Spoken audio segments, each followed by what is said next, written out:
Cultivate a capacity for kindness. So, close your eyes.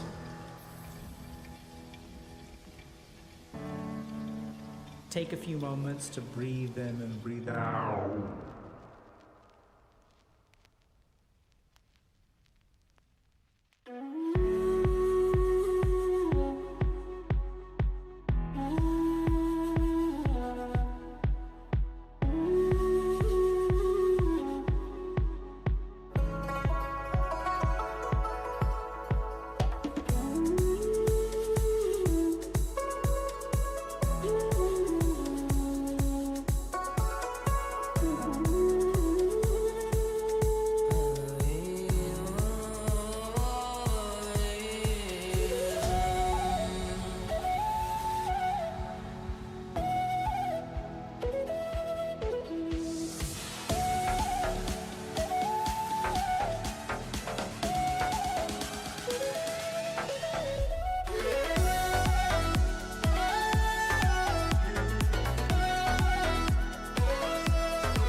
But I would say on a deeper level, it's more like when we say work on yourself.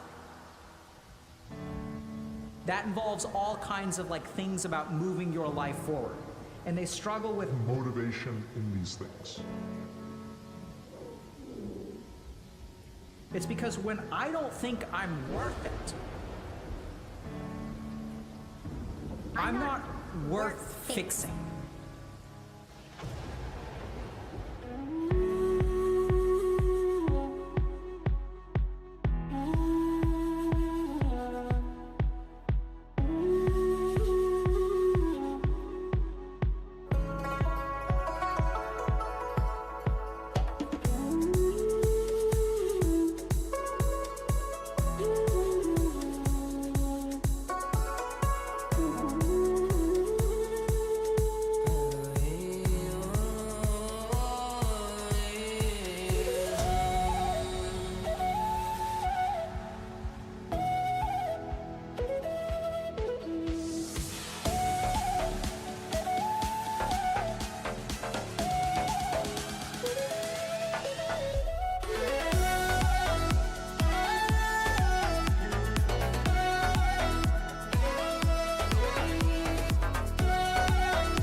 When you develop empathy and compassion for other people, there's going to be... Alrighty, chat.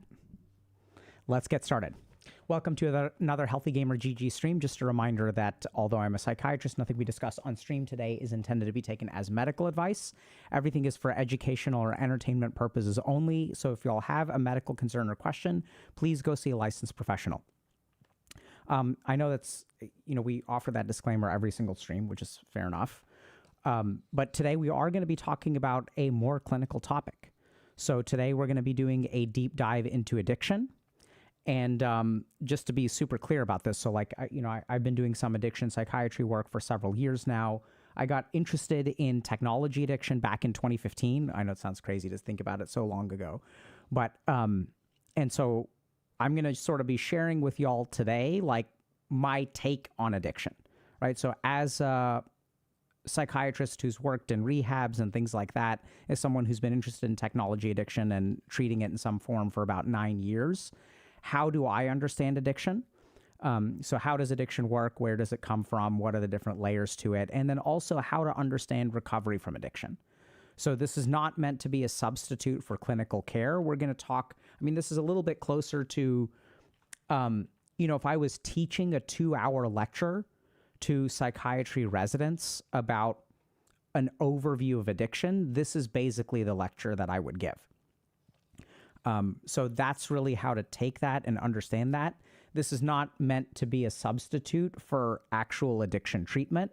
And hopefully by the end of this, we'll make a strong case for those of y'all that are struggling with addictions to really consider seeking treatment for it. And because it's hard to do on your own, which we'll get to. But also, most people do it very successfully on their own, which is kind of interesting. Okay, so before we dive in, a couple of quick announcements. So we've got coaching spots that are open. So we have just a few personal and career spots left. We've been booked out for about 2 years, so we really worked on increasing spots.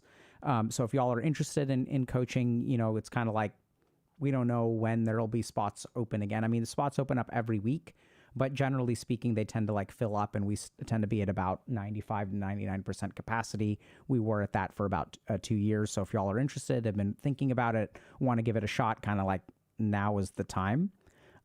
So just a quick heads up. Okay.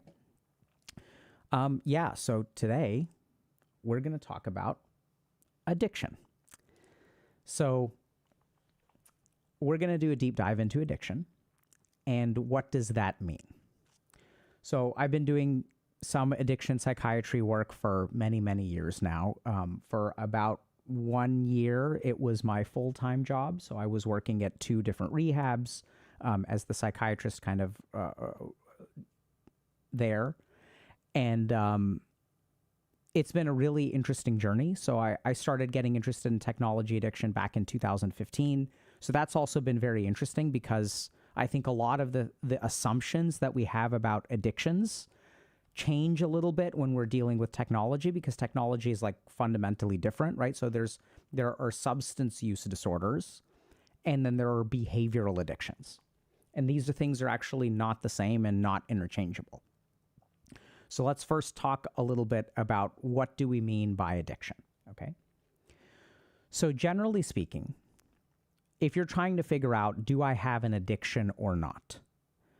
The main question is whether the behavior is causing some kind of impairment in the function of your life. So as in psychiatry, when we think about, okay, is someone sad or is someone depressed? The question is, well, it's not even how sad are you? Are you sad 10 out of 10 or 5 out of 10? That's not actually the question we ask. And we do ask that. But the main question is, what is the impact of this change in your mood on your life? Is it interfering with your ability to work? Is it interfering with your ability to do school? Is it interfering with your relationships? Is it interfering with your physical health? Is it interfering with your mental health? And if the answer to one of those questions is yes, that's when we think about a pathology, right? So how do you draw the line between healthy gambling and unhealthy gambling? It's not even how much money you lose. It's what is the impact of the money that you lose, right? So if I have $1 million and I lose 200,000 and I'm like, okay, that's enough. I lost 200K, but it's not negatively impacting my life. That may not be an addiction. So when we talk about addictions, there are a couple of other features that we really look at. So addictions are usually characterized by compulsive thinking. So you can't get the thing out of your mind, right? So despite the fact that you potentially even try to not think about it, you can't really stop thinking about it. Another thing is continued engagement in whatever it is, despite the negative consequences. So even though I know that, okay, I'm getting high every day and I'm kind of not really advancing in life, I'm kind of working my dead end job, kind of just sort of existing every day, I can't really move forward in life, but I'm just kind of here and existing. So there tends to be a continued engagement in the behavior despite the consequences, despite the setbacks. And then the really challenging thing about a lot of addictions is that even though they are negatively impacting our lives, oftentimes we're in things like denial, right? So we have things like functional alcoholics, where these are people who will say, but it's not impairing my life, right? I drink 12 shots of vodka a day throughout the day, and like I hold a job just like anyone else, or even I outperform the average person. I'm still in a happy marriage. I've got kids. I'm not, I don't have cirrhosis of the liver. I don't have liver cancer. So like, what's the problem with it, right? So this is what's really tricky about addiction, is sometimes the impairment of function is hard to see. But generally, just to start off very simply, an addiction is when you engage in a behavior, it damages you and you can't stop. You don't stop, okay? So now the question becomes, okay, how does someone get addicted to something? Why does someone get addicted to something? So now we're going to dive into a little bit more about kind of the roots or origins of addiction, okay? So the first thing that we're going to talk about, hold on, chat. There we go. Okay. So we're going to talk about something called the stress diathesis model. So why do people get addicted to stuff? So now there's a lot of research that shows that addictions are somewhat heritable, which means that you can inherit them genetically. So one good example of this is we know that alcohol, which I'll probably abbreviate ETOH, acts on something called the GABA receptor. So the GABA receptor is a chloride ion channel receptor that hyperpolarizes a neuronal membrane. And if y'all are wondering, do I need to know this? Is this going to be on the test? Not really. So why do I go into this level of detail? Because at some point it may be important, okay? So basically what this does is prevents neurons from activating. That's what hyperpolarization of the membrane means. Depolarization means that we get an action potential and the neuron activates. So what we know is that we can have certain changes in the GABA receptor based on our genetics that will make alcohol incredibly addictive. So some people who have a strong genetic predisposition to alcohol, the first time they taste alcohol, they'll be like, this is amazing. There's something about the substance that just hits their brain and they're hooked from the first sip. It tastes like nectar of the gods, okay? And there's something about that. Who knows? So there's absolutely a genetic component. But what we know about addictions is that it's genetic component plus environment.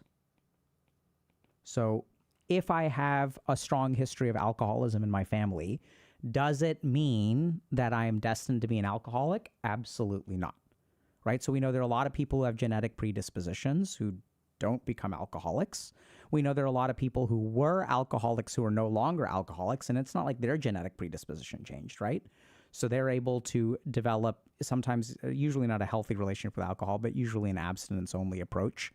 When it comes to alcoholism is usually what people advocate for, but we'll talk about why that may not be the only way. But what we basically know from medicine is that if you look at a disease, any disease, this can even be things like, let's say, myocardial infarction, which is a heart attack. Okay? If I look at a heart attack, what causes a heart attack? There's some amount of genetic predisposition. So I have certain cholesterol metabolism that makes me high risk. If you're Indian like I am, you actually have small arteries. So this really sucks, but Indians are prone to heart disease because we actually have very small arteries. So when it comes to clogging up our arteries, if the diameter of my artery is smaller, I don't need to clog it up much to get at 50%, obstruction. So there are genetic factors, but then there are also environmental factors. Like I eat fast food and I sit on my ass and I play video games all day, and I was ordering fried rice by the pound in my 20s because that's what we did when we're degenerate gamers. So that can lead to something like a myocardial infarction. Addiction is the same. There's a super really interesting story about this. So people will wonder, okay, but there's a genetic component. What do you mean by environmental components? So I'll just give you all a quick example, then we'll talk about what we mean by environmental components. So it's really interesting. So if you look at things like the Vietnam War and things like World War II, I don't know if y'all know this, but there was a lot of drug use in both World War II and the Vietnam War, like super, super high levels of drug use. Basically, the whole German army was high on meth, and there's a hilarious, I wonder if I can find it actually. There are hilarious videos of Hitler on meth. Let's see what happens if we can. Hold on. Hitler on meth. Images. Can we find a GIF? You guys know what I'm talking about? Let's try YouTube. 1 second, chat. Now I'm like into finding this, and I know that we have limited amount of time, but Hitler on meth. Hello? Please don't show Hitler on meth. searching for on stream. Okay, sure. I won't show it. Okay, all right, bye. Yeah, okay. I've just been informed that we should not show Hitler on meth on stream. So, all right. So we're not going to show you that. But it's anyway. I don't know what the problem with it is, but okay. Okay, fair enough. Okay. So we know, for example, that the German army was using a lot of like methamphetamines and things like that to keep their soldiers awake. We also know that during the Vietnam War, soldiers were like American soldiers were very regularly using like large quantities of morphine, right? So these are like opiate addictions, right? That are basically in the works. So people are in Vietnam, they're using different kinds of stimulants like cocaine, amphetamines, opiates. And then when they come back to the United States, thankfully, even though like basically most of them qualified as being addicts in the jungles of Vietnam, when they came back to the United States, many veterans still struggle with addiction problems. But thankfully, like despite the fact that they were using like every day, when they came back to the United States, the majority of them just like stopped using. So we know that addiction has a huge environmental component. We also see this, interestingly enough, in American universities. Not quite sure how it is over the rest of the world, but if you like sample college students and you assess them for alcohol use disorder, what you will find is like a ton of college students, maybe 20%, 30%, 40%, or even like 50%. I'd guess it's somewhere around 30 or 40%, meet criteria for being alcoholics. So they're usually in a binge drinking pattern. Like a lot of people will get hammered and do all kinds of like stupid things, and it interferes with their academics. It interferes with their relationships. They get into fights. They get into trouble. They get kicked out of apartments. They get put on probation. So a lot of like college kids will meet criteria for a clinical addiction. Now, thankfully, once they leave college, most of these addictions go away. Some people remain addicted, and that may be somewhat genetic. So the key thing to understand is that when we look at the development of an addiction, we usually have some kind of genetic predisposition, but then we have some kind of environmental factor that really activates and propagates the addiction. And this, in a way, is really good, but in a way really, really sucks. Because if you are addicted to something, it is probably going to be very hard to successfully overcome that addiction if you keep the environment the same. Now, I hate to say that, but when I work with the majority of people I work with who struggle with addictions want their life to be what it is, just minus the addiction, right? I want to live my life. I'm content with my job, not really super content, but I don't want to change my job. I don't want to move. I'm comfortable in my life. I just want to use pornography less, or I just want to stop drinking. But I want to have my friends. I want to keep my marriage. I want to stay in this state. I want to stay in my house. I don't want to mix up my life. I just want this life minus the addiction. And unfortunately, that is very hard to do, okay? Now, the big caveat with a lot of what I'm going to say here, which we really need to understand, is that if you look at the majority of studies on how people overcome addictions, the majority of epidemiologic data shows that people who at one time in their life had an addiction and at a later time in their life did not have an addiction, there's a good chance the majority of people, or not, let's say the plurality of people, so most people who no longer have addictions did not actually go through formal treatment. So the minority of people actually work with a psychiatrist. Some people will do the peer support thing, but actually there's a pretty large chunk of humans who conquer addictions all on their own. So that's a little bit, we have to be careful with saying that. I'm not advocating that y'all should do it on your own, because we also have a ton of evidence, and I hope y'all can understand this nuance, that just because the majority of people do it themselves does not mean that the best way to do it is by yourself, right? We also have a ton of evidence that shows that people who engage with peer support models, people who engage in psychiatric treatment, people who go see a therapist, their odds of success are way higher. Okay? And then there's also other subtle epidemiologic things which we have to consider, which is that even if the majority of people do it on their own, if you have tried to do it on your own and it doesn't work, it doesn't mean that you'll be able to do it on your own, right? Because if we look at addictions, I know this is going to be kind of like detailed, but we're doing it, I guess. So just to give you all an example, and basically, yeah, okay, right? So let's say here's people who are addicted. So this is all people who are addicted.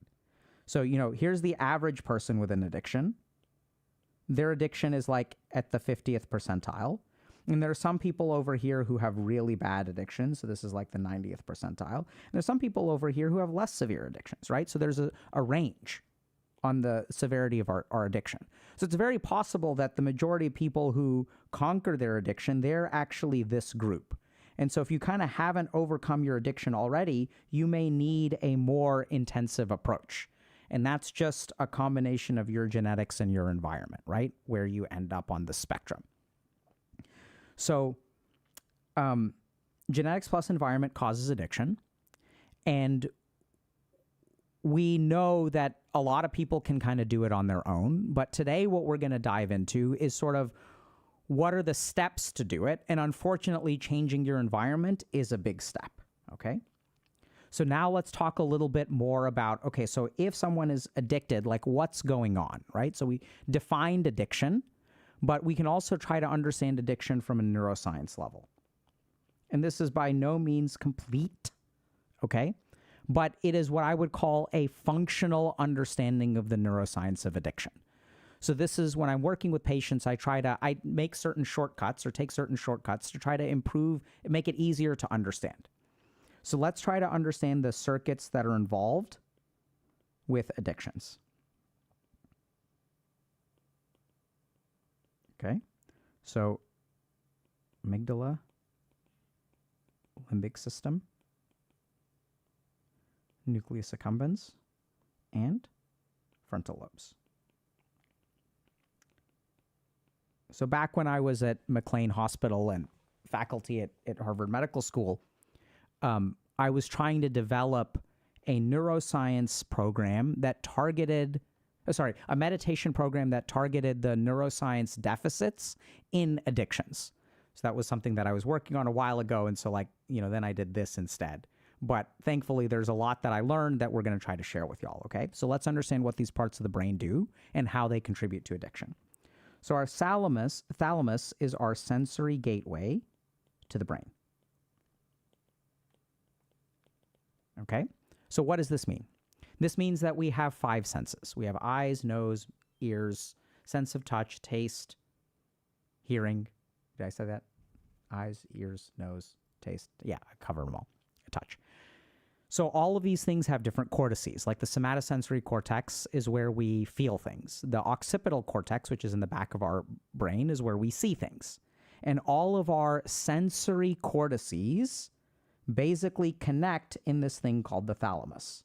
So we have occipital cortex, auditory cortex, we have somatosensory cortex, olfactory cortex, gustatory cortex. Okay? And these all feed into the thalamus. And I don't know if this kind of makes sense, but if y'all want to understand what the thalamus does, let's say I'm walking down the street And as I'm walking down the street, I see all kinds of different things. I see trees, I see people, I'm talking to a friend of mine. My attention is on what my friend is saying.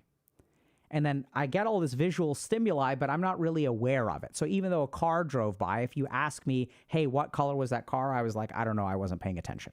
So thalamus determines what you pay attention to. And then in the middle of the road, a snake slithers through the middle of the road. And then what happens? I stop talking. And then I look at the snake and I'm like, ah, right? This is what I do. So if you think about what happens in the neuroscience of that, the occipital cortex is sending info to the thalamus all the time. I'm seeing all kinds of stuff. And then the thalamus basically decides, they're like, hey, this is important. So it serves as a sensory gateway. And it decides which sensory stimulus to send forward to like your conscious awareness. Does that kind of make sense? So it's like, hey, we're going to let the snake pass through the sensory gateway and you will become aware of the snake and you will stop paying attention. We're going to block the auditory cortex. I don't care about your breakup right now. I'm focused on the snake. Now, what does this have to do with addiction? So when we get addicted to something, it alters what the thalamus lets through. Okay?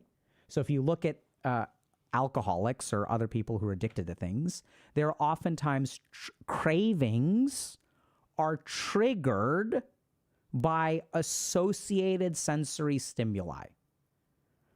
So if you're like, if you struggle with alcohol, it's like if you go to a barbecue and everyone is drinking, that induces the cravings, right? So we have to understand that from a neuroscience perspective, that we've altered our thalamus to be hypersensitive. And I want you all to just think about an addict's brain versus a non-addict's brain. What's the difference? If a non-addict's brain goes to a barbecue, I kind of see that everyone's drinking, but it's not like I'm staring at people guzzling that beautiful, beautiful beer, right? Like this, I just integrate it with all the other kind of stimuli. So this is why, and we'll get to how to fix an addiction. This is why the sensory input for people who are addicted to things is incredibly important. We know from a ton of clinical studies that exposing yourself to associated sensory stimuli will induce cravings. And then this is not just it's not just about cravings. Like, even something as simple as if I'm walking down the street and someone is like grilling a burger, right? What will that do for me? I'll smell the burger and it's like, man, I want a burger. Advertisers understand this a lot. They understand the association between thalamic input and wanting things. So a lot of our desires are rooted in our sensory organs, okay? So this gets altered in addiction. Next part of the brain that we're going to talk about is the amygdala. So this is our survival center and our negative emotional center of the brain, okay? So why is this important?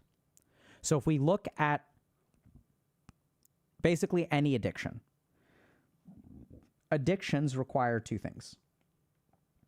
They have to give us pleasure, and they have to take away pain. So when people say, oh, can you be addicted to marijuana? I think absolutely, right? We'll talk about physiology and withdrawal and stuff like that in a minute. But some people will say like, oh, you can't be addicted to marijuana because you don't withdraw. Withdrawal isn't necessary for an addiction. It's not clear to me that you go through a physiologic withdrawal if you like stop playing Candy Crush. But you will absolutely go through a change in your amygdala if you stop playing Candy Crush.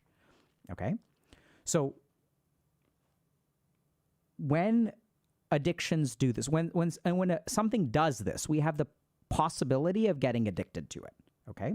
So let's understand what's going on in the brain. So here's my nucleus accumbens. Here's my amygdala. And here is the substance, let's call it alcohol, or we can call it THC, or even we can use pornography, or social media, or video games, right? So what effects do all three of these things have? So all three of these things will go to our nucleus accumbens, which, by the way, is where we get our dopamine for pleasure.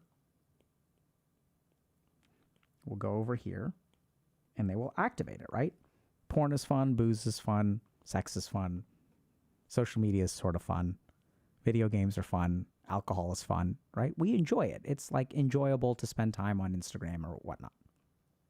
But then they also do something else, is they go and they inhibit the amygdala. So when I'm feeling anxious and I drink alcohol, remember that alcohol hyperpolarizes a neuron, right? So it keeps it from firing. So where their GABA receptors are fear neurons in our amygdala get deactivated with alcohol, right? So alcohol is a downer, which we'll talk about later. So it will like make us less anxious, will make us less fearful. A lot of the reason that people become addicted to alcohol is because they like the version of themselves that they are when they are drinking. So I feel nervous at a party, let me have a couple of beers, right? Now I don't feel nervous anymore. I'm not anxious anymore. I'm not catastrophizing in my own head. I can finally relax. It's a liquid courage, right? And a social lubricant. So what we see from basically all of the addictions is that they will suppress the amygdala. And this creates a real problem because what happens is, first of all, they're really good at it. That's the problem, is they're really, really good at it. Man, if you are having a bad day and you get high, oh my God, things are so much easier while you're high. If I'm worried about my paper being late, if I start playing Dota, I can guarantee you I'm not going to give two shits about my paper once I'm in the middle of a Dota game. Right? So what happens is that these addictive substances and behaviors will suppress our amygdala and make our negative emotions go away until we stop using the substance. And then those negative emotions are there, they're dormant, and then they come back. So how do we fix this problem? And now this is where we have to understand that the brain operates unconsciously.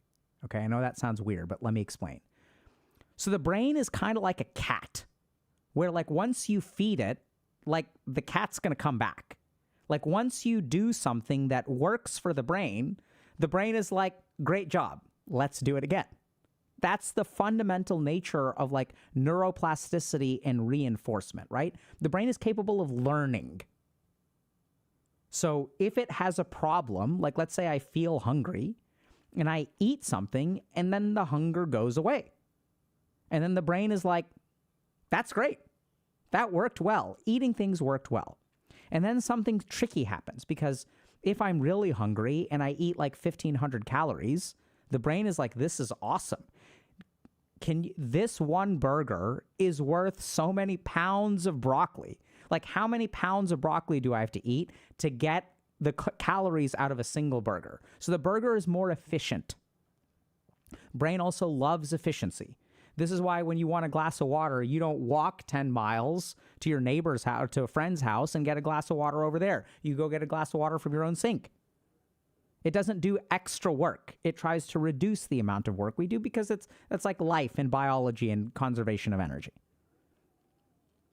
So now we have a problem because we have a substance like alcohol, which because our GABA receptor is altered to become hyperactivated by this alcohol, right? We can just shut down that anxiety. It's like, boom, anxiety gone, GG, finished. Now our brain is like, this is fantastic. And so it learns a very easy way to suppress our negative emotions. And remember that the goal of negative emotions is to get rid of them. Okay, that's why we have negative emotions. So if I have a negative experience subjectively like hunger, what is hunger driving me to do? The correct behaviors get rid of the hunger, right? That's why we have hunger. Why do we have thirst? Because our brain is telling us, hey, you should go drink some water. This is a problem to be fixed. The goal of our negative emotions is to make them go away. So if we feel guilty, what is the goal of guilt? The goal of guilt is to point out to us that we did something wrong because we're human organisms who exist in a social situation. And if I did not have some circuit in the brain that causes me to repair relationships, that makes it uncomfortable to be like in a relationship where someone is unhappy with me, if I had no signal to fix that, I would not survive. Maybe nowadays I can, but in the past I wouldn't, right? Because communal relationships are really important. So these negative emotions are designed to be removed. That's why they hurt. And an addiction comes in and gives us a cheat code to remove negative emotions. And this creates all kinds of problems for us.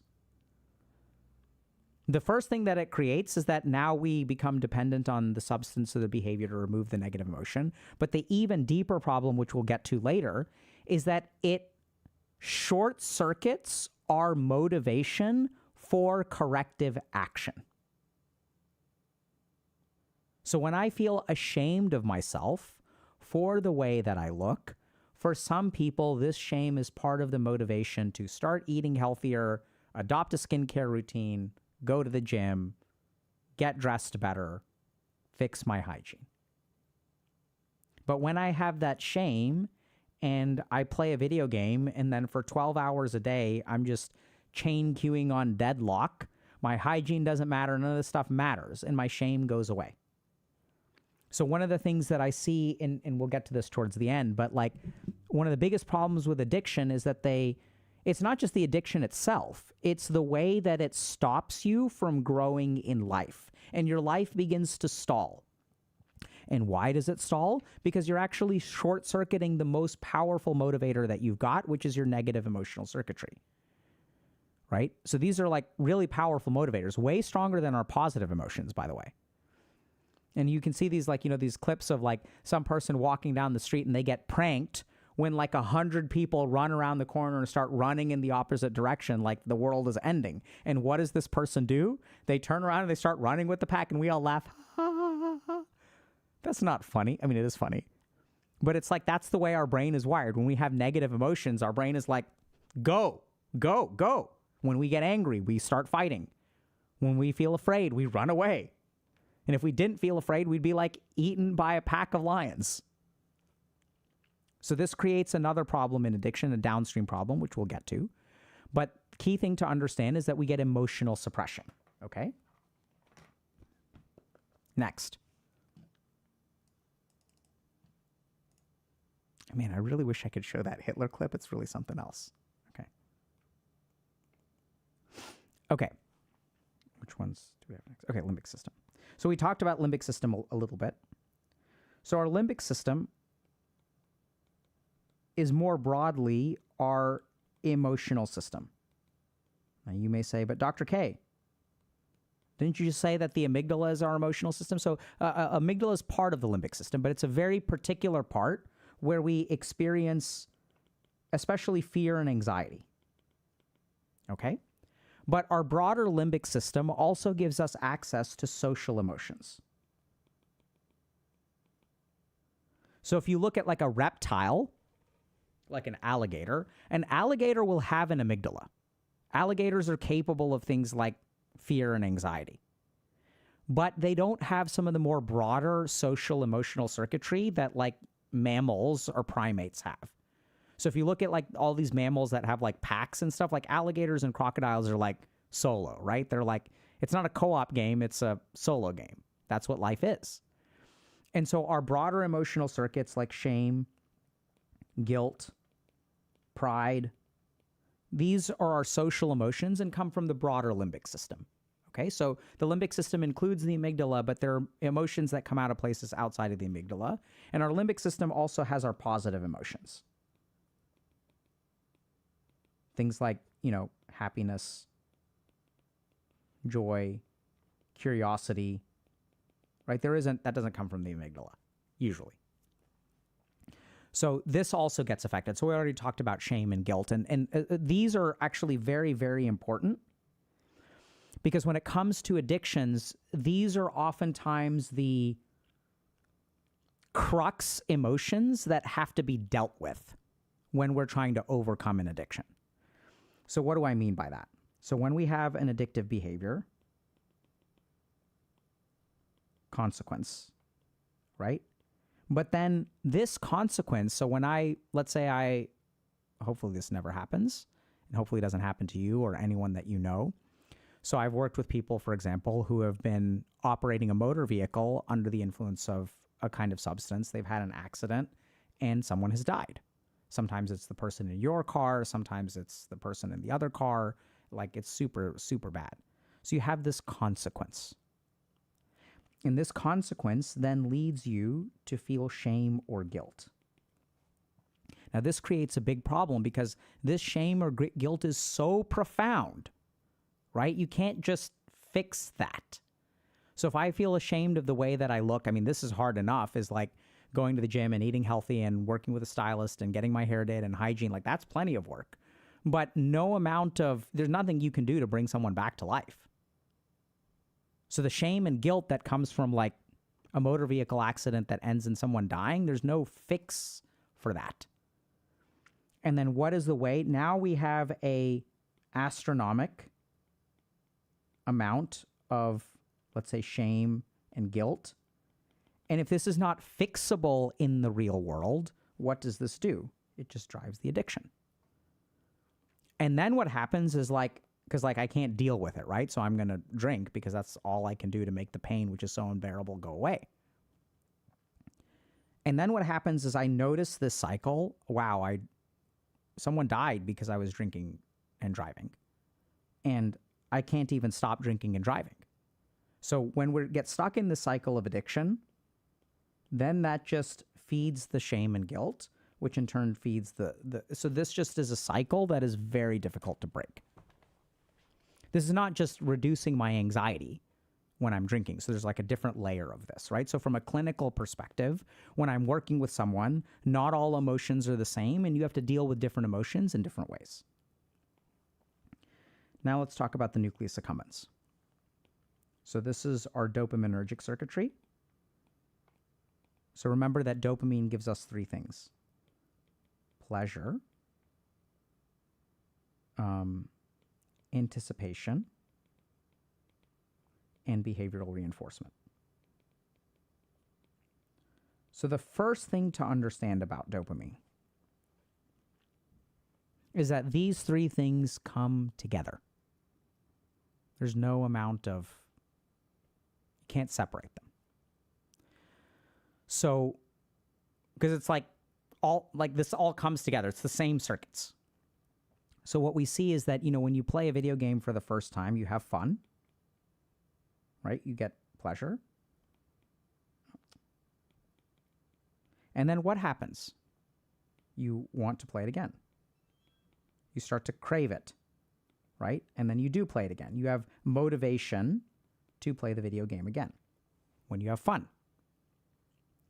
So this is the big problem with addictions, and it's just that once something is good once, our brain will literally anticipate or crave it and will drive us towards it, right? This is the problem with addiction, is that we like it, and even though we have these negative consequences, these circuits of our brain are still acting.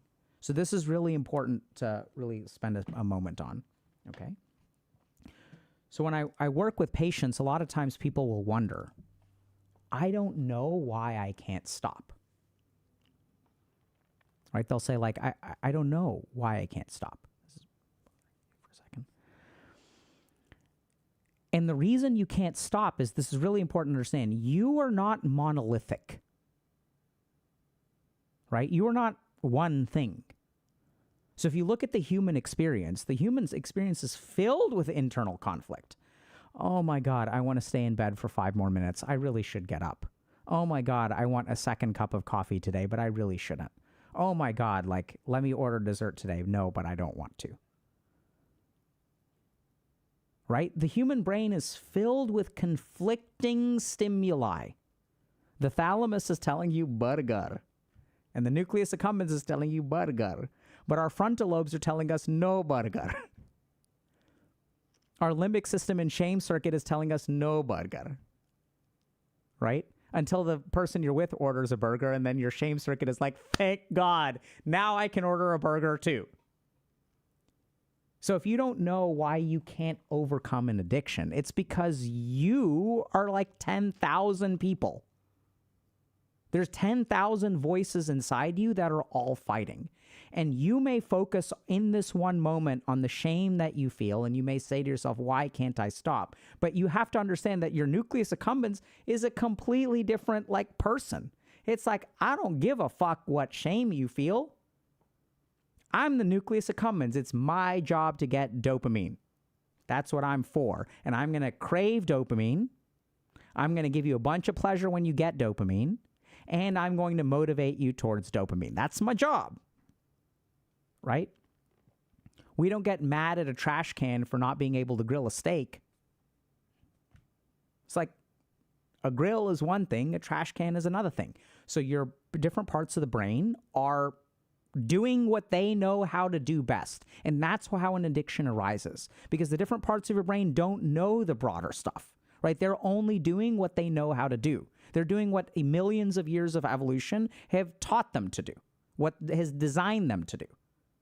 So if you want to overcome an addiction, you have to understand these different parts of the brain, understand how they act. And once we understand the different parts of the brain, we can, in a sniper rifle way, scope in and headshot each of these circuits so that we can get control of our life. Okay, that's why it's important to understand this. Now, the last part of the brain that we're going to talk about is something that I could spend a whole year talking about. Like literally, I could put together a 48-week class, if y'all wanted, on the frontal lobes. So the frontal lobes are our source of executive function. So what does executive function mean? So executive function is the ability to plan and execute tasks. Our frontal lobes also govern our working memory. Now, this is kind of a weird concept, but basically, like, what can you do in your head, right? So we got to talk about what. Okay, let's talk about working memory for a second. So working memory is like the work that in your head you can hold a certain number of like thoughts, right? And like, so you can't like plan a whole wedding in your head within 10 seconds. There's only a certain amount of like RAM that you have that you can solve a problem with. So working memory is our capacity to like deal with a problem. So what we see in addiction, so there's executive function, which is planning and executing tasks. There's literally like what your computation power is in a second, in a moment, right? So if we look at like mathematics, there are some problems, like if you ask me what's 2 plus 2, I can say 4. If you ask me what's 14 plus 18, I can say 32. So the first one is memorized. I'm not really doing any working memory, but 14 plus 18 is like working memory. I calculate it out. It's pretty easy. But if you ask me like some complex, like quadratic equation formula, whatever, physics, like what is the coefficient of friction in this problem? Like I can't do that all in my head. That's working memory. So working memory is also really important because it relates to planning and executing of action. So when I sequence tasks out, so it's like, okay, I have to plan for a birthday party, you know, and then my working memory generates a list and I write the list down so it's no longer in my working memory. So the ability to plan and execute tasks is part of working memory. Okay. Now there are a couple of other aspects of the frontal lobes that become important. So our frontal lobes also involve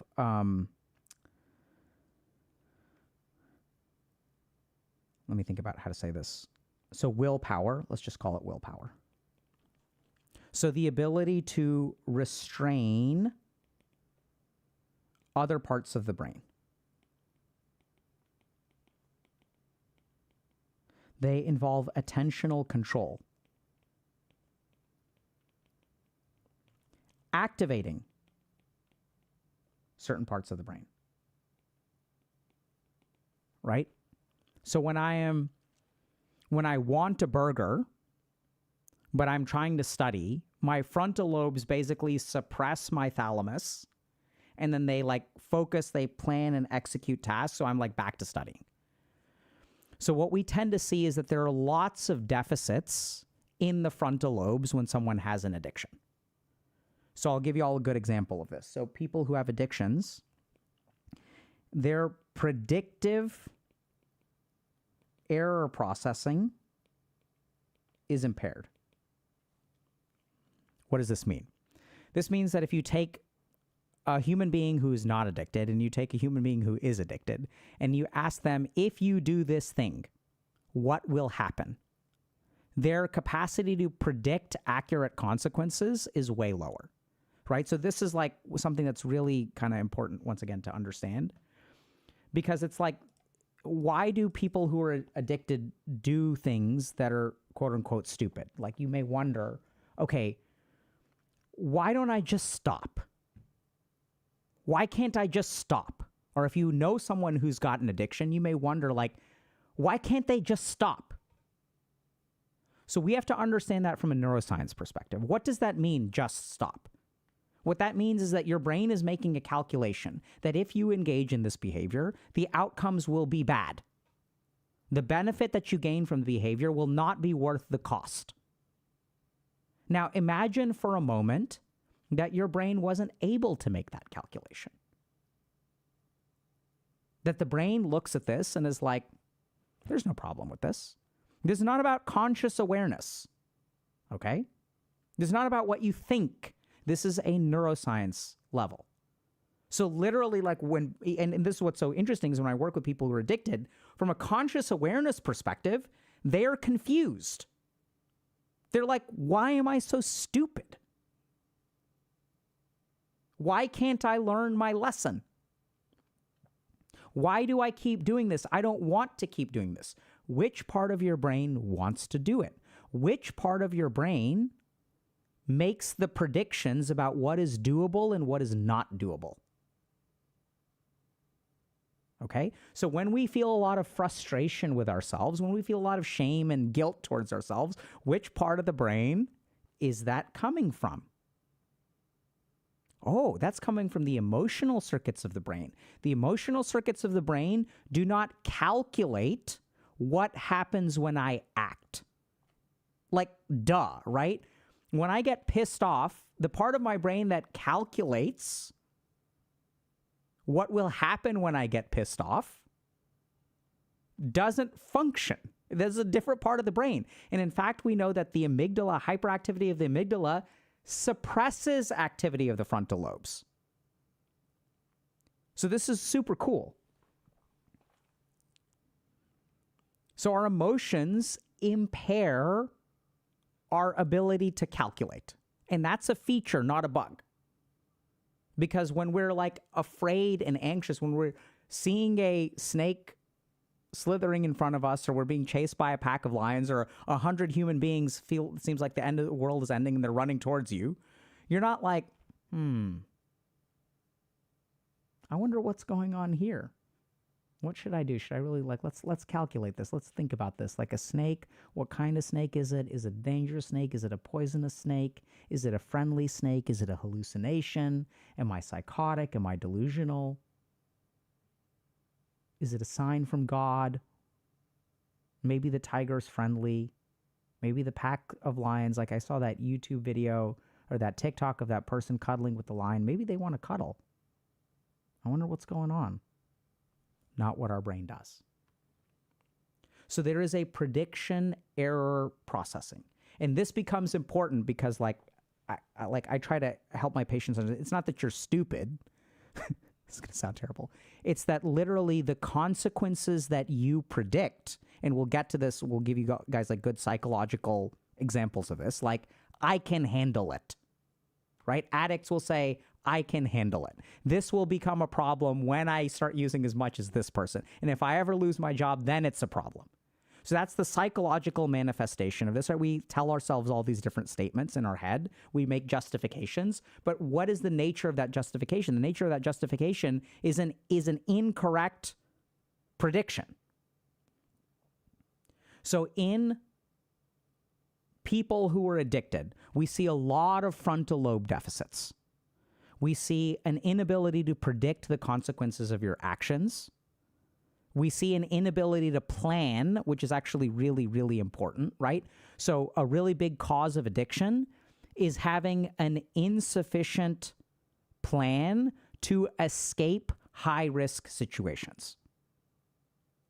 So literally in psychotherapy with people who have addictions, we will like do that cognitive work formally in the session.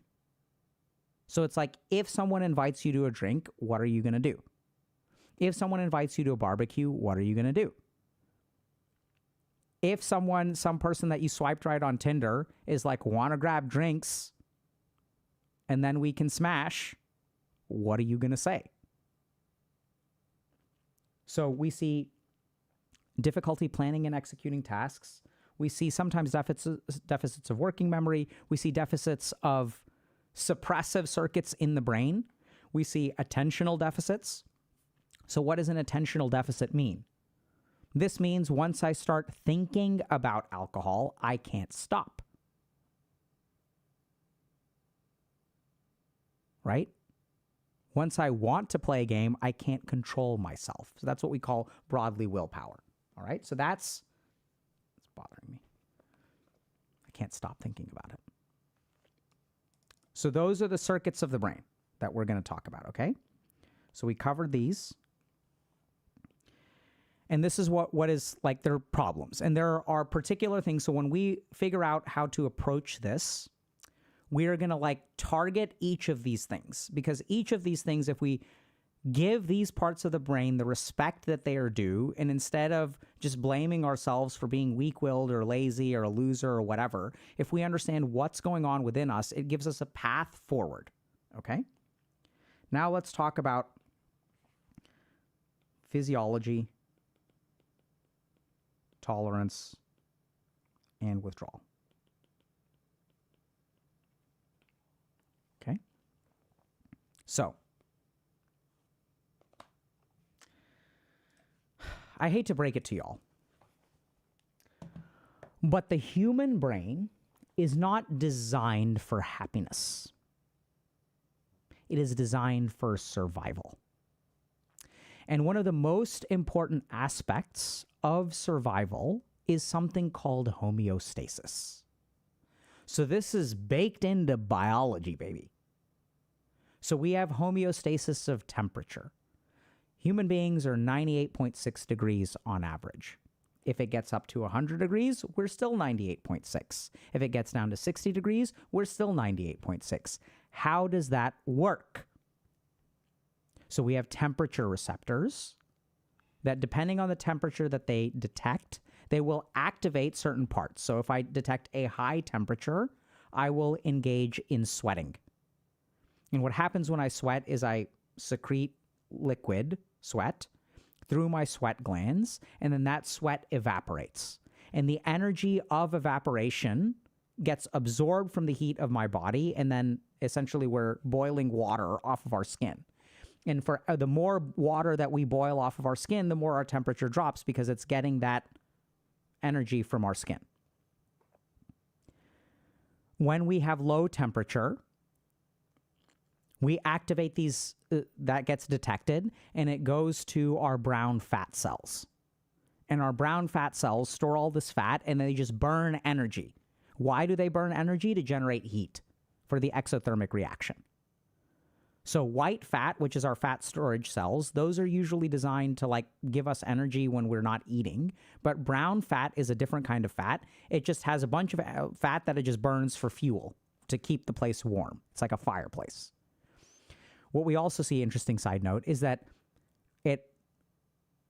as you move away from the equator, our thyroid hormone, generally speaking, increases. And as our thyroid hormone increases, our brown fat activation increases, which is why you see more obesity around the equator than at northern or southern climates. Northern or southern climates have more extreme temperatures, especially in terms of cold. And since they're colder, we require more brown fat. We burn more energy. Therefore, we tend to be thinner. Super cool. But this is homeostasis of temperature. What are you talking about, Dr. K? So the basic scam of the nucleus accumbens, okay? This is the scam of the nucleus accumbens, is that our dopamine develops tolerance and homeostasis. So here is one neuron where I have vesicles of dopamine. Okay?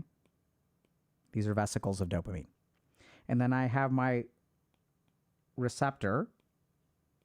I have receptors on the neuron across from the synapse. This is where two neurons meet.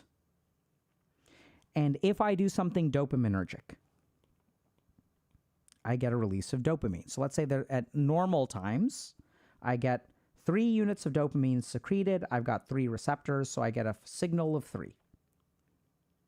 Now, if I use drugs, I get like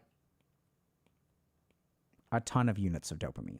And then they saturate all of these receptors. They crowd around. So even when one molecule of dopamine pops off, there's immediately another one. So now I get a signal of 10. And if I get a signal of 10 over and over and over again, my brain is like, hold on a second, this is way too high. We're supposed to be at 3, but instead we're at 30. So what it does is remove receptors. So now what happens is if I have only one receptor, I can crowd a bunch of dopamine, right? I can release a ton of dopamine, but there's only one place for it to go. So this results in back to a signal of 3. Now here's the big problem. Once I only have one receptor, and I've got a thing that releases dopamine. So let's say here's like, this is cocaine, right? Cocaine is like 10x dopamine. Put a little D in there because there's too many circles. And then I'm like, you know what? I should stop doing cocaine. And instead, I should do yoga. Because yoga is good for me. And what does yoga do? Yoga releases one measly molecule of dopamine. And so this poor molecule of dopamine is floating around. And since there aren't many receptors, right? Because remember that like Brownian motion. So the dopamine like doesn't have thrusters, right? You just dump all this stuff into the synapse and then it just floats around. And so if I only have one receptor, I'm actually going to get 0 units of pleasure, which means 0 units of behavioral reinforcement. 0 units of craving. I don't crave yoga. I crave Coke, baby. Let's go. So this is why chasing dopamine will never work. Physiologically, it is impossible to give you any kind of sustained happiness. Impossible. Just not it's not doable. The more dopamine you activate, the less dopamine works. It's like a fucking scam of the century. So we see this as a big problem, especially with technology use, because now technology use is so pervasive, it gives such a constant stream of dopamine that we're starting to see a lot of anhedonia. Anhedonia is the inability to experience pleasure. So when people are addicted to video games, they're not really fun at some point, right? You're just playing and you don't know why. And then the real problem is that other things become less fun. Reading books isn't fun. Hanging out with people isn't fun. Right? And we'll also see, by the way, this physiologic tolerance principle happens in the amygdala as well.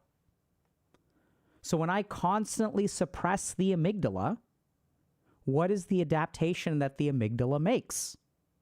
It's like, hey, we're not feeling any anxiety. We should be feeling some anxiety. Anxiety is important for us for survival. So it actually amps up the sensitivity of the amygdala. So as we suppress the amygdala, we are buying ourselves more anxiety. So this is where I'm going to take a quick karmic side note. So as you suppress your anxiety, all you're doing is buying more anxiety for yourself in the future. You're just taking a loan of peace from the future. And when the peace goes away, you'll get twice as much anxiety. And so this is the big challenge. So on a psychological level, everyone tries to optimize their addiction. How can I keep it? How can I make it work? What's the right way that I can extract the most pleasure out of it? Right? So when you're addicted to something, especially something like pornography or sex, your human body becomes a farm of pleasure. It's like mass agriculture of dopamine farming. And you'll do whatever the fuck it takes to extract as much pleasure as you can from your body. And I've worked with people who are addicted to things like cocaine and methamphetamines and stuff like that. And I mean, they will go to all kinds of lengths to just extract that from themselves. The human organism, the purpose of life becomes the extraction of pleasure. And it's never going to work. It just physiologically is an impossibility. Which is why we go down these roads of meditation and things like that, because in meditation, we start to derive contentment and pleasure. Contentment, there are different circuits of the brain, the serotonergic circuits of the brain, that give us a sense of peace and contentment. And once we have that peace and contentment, we don't need to go chasing dopamine. Okay, so this is the big scam. It's just never going to work. So, let's understand the stages of addiction. So stage 1, pleasure. Stage 2, removal of pain.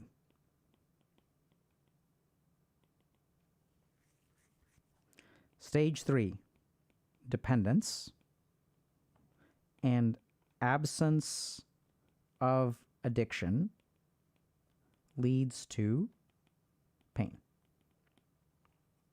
So this is what I kind of mean. When we're first using, let's say, here's pleasure and here's pain. So at the very beginning, when we use a substance or some other kind of addiction, we get a spike of pleasure from it. But then what starts to happen is the pleasure we build tolerance to, right? So we start to build tolerance, and as we build tolerance, the pleasure that we get kind of goes down. And then what happens is when we feel pain, then when I use the substance, I get back over here. And then I kind of go like this, and I use again, and I get back over here. Now, the real problem is as we develop tolerance here, something really scary happens, which is that this baseline disappears, and we get a new baseline. So the new baseline is down here. This is our old baseline. So now what happens is the only place that I exist is in this realm. So now when I withdraw, I feel more pain, right? So people who are withdrawing from opiates feel whole body pain even though there's no injury. So now what happens is like I'm operating down here. And this is what late stage addiction looks like. And this is due to the development of tolerance. So now what happens is I become dependent on the substance just to get to baseline. And now it doesn't give me any positive. Sometimes it gives you the subjective experience of positive, but generally speaking, it doesn't work like that. So if you look at people who are like, playing video games for 12 hours a day, and you ask them, like, are you having fun? They're like, not really. I just don't know how to stop. So this is the basic sequence of addiction, right? So the first phase is great, wonderful. Then it starts to help you remove the negative, and then it changes your baseline to where your baseline is no longer neutral. The baseline is negative. So now you become dependent on the addiction to return you to neutral. Big problem. Okay? Now, this has been studied in things like alcohol. I'm pretty confident that it's also the case in things like video games, pornography, whatever. Right? So this basically applies to all addictions. And this is why, it's never going to work. Never going to work. So now, we're going to pause for a second, and I'm just going to take a look at questions, okay? So let's do questions for a couple of minutes. And I'm going to see view. I'm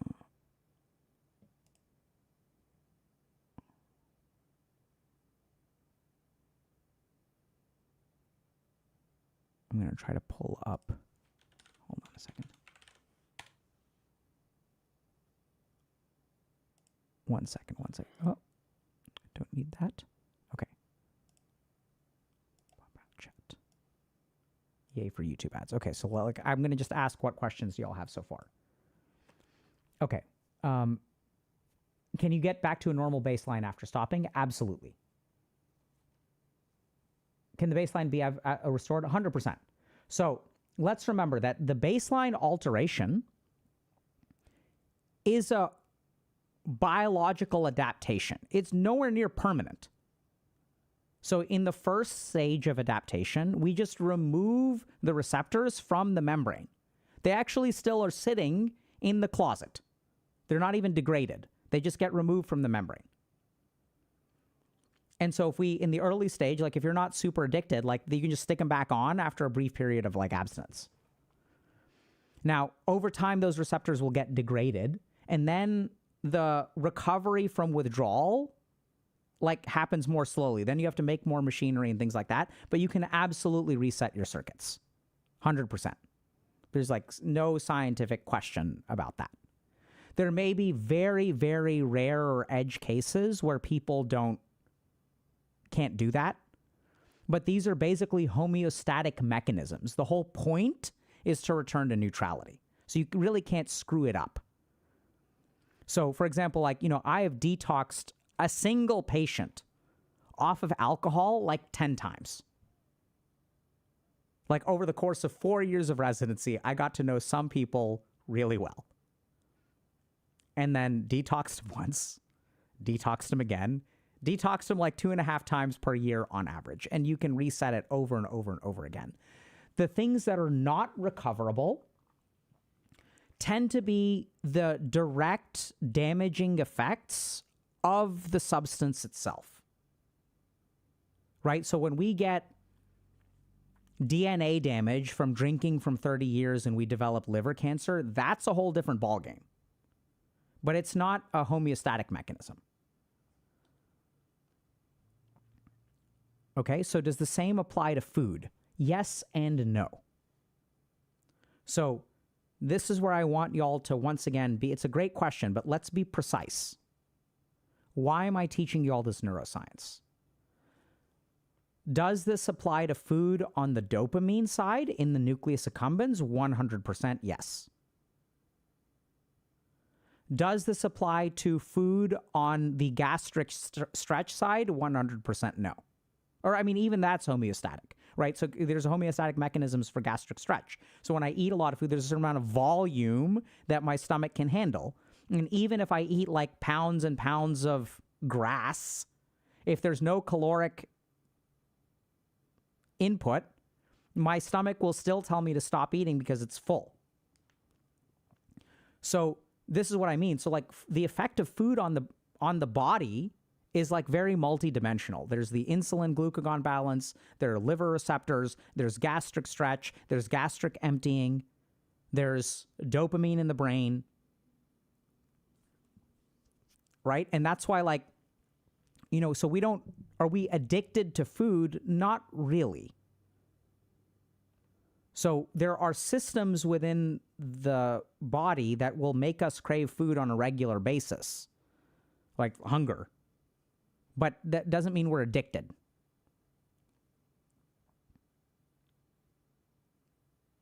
Okay. So is this the same for antidepressants? It removes pain. Yeah, we'll get to, so there are a lot of questions. I'm going to just address a couple of these. So we're going to get to cutting down versus quitting cold turkey, how to stop jumping from addiction to addiction. We're going to get to those, okay? So I'm not answering some questions because they're already baked into the second half of the lecture. We're halfway done, by the way. Is it the same for antidepressants? It removes pain and we get dependent and tolerant, so we need more and we can't stop. If it's not the case, why not? Very, very, very good question. So the short answer is it's not the same because of the neurocircuits involved. So remember that in order for us to get addicted to something, what are the two main requirements? Give pleasure and take away pain. We need both. So remember that all addictions will activate the nucleus accumbens.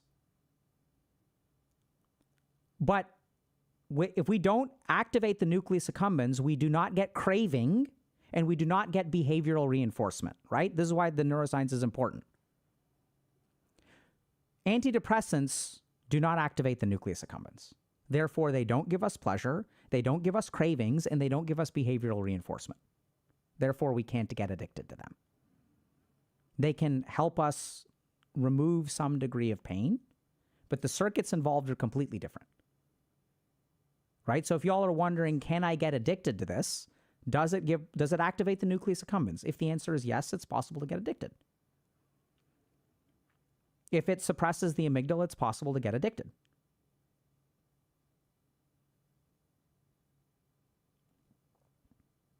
Right? So then there are also like a certain couple of other things. Like, so for example, can you get addicted to hugs? Not really. Now the question is why?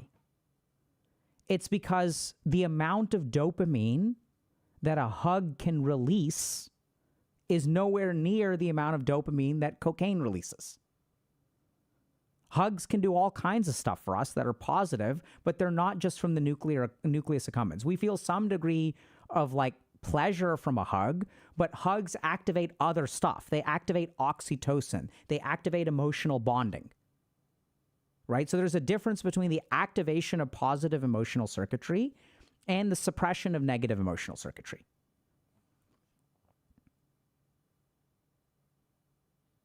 Why would a gambling addict that gambled paychecks for his whole life suddenly stop gambling once they win a big $100 million? If they were truly addicted, they would keep gambling. Yes, that is correct. And so do you guys know what happens to most people who win the lottery? They end up broke. So people who are addicted to gambling, like you can look at this at any point. So it's not just win $100 million. At some point, someone who's addicted to gambling is up. Right? They're like up by 50,000 or 100,000 or 200,000. Now, why do people get addicted to gambling? Because let's understand this. So you may say, once you win $100 million, why wouldn't you stop? You're thinking about it in the wrong way. We have to understand the neuroscience. So if I win $10, how much dopamine gets released? If I win 10 cents, how much dopamine gets released? If I win $100 million, how much dopamine gets released? And if a lot of dopamine gets released with $100 million, what does that do to craving and reinforcement? It increases both by the same amount. So the big irony about gambling addiction, so when you talk to people and work with people about gambling addiction, there's a new version of this, by the way, which is Wall Street bets addiction, right? This is Diamond Hands YOLO addiction. People have lost all kinds of stuff in cryptos and NFTs and stuff like that. A couple of these industry people have really figured out how to exploit gambling addicts. They've just given it a new face, and they've also activated the dopamine circuits in a more profound way. So what happens is the problem with gambling addicts is not that they lose money. The problem with gambling addicts is they win money. If you just lost money all the time, your brain wouldn't want to do it. What creates the addiction? The winning, not the losing. Right? Because once you get that high, what does it do? It alters your prediction error processing. Now, when you think about gambling, your brain doesn't know how to consider the downside. It just sees the upside. Right? And so people are talking about intermittent reinforcement. So that's one of the other things that we figured out. Intermittent reinforcement increases dopaminergic release. Why? Because expectation decreases dopaminergic release. Simple.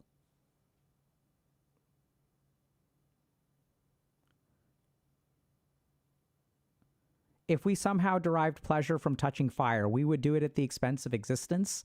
How is our brain always choosing pleasure over sustenance 100% from a self-preservation point of view? Beautiful question, Warcraft to Dodo.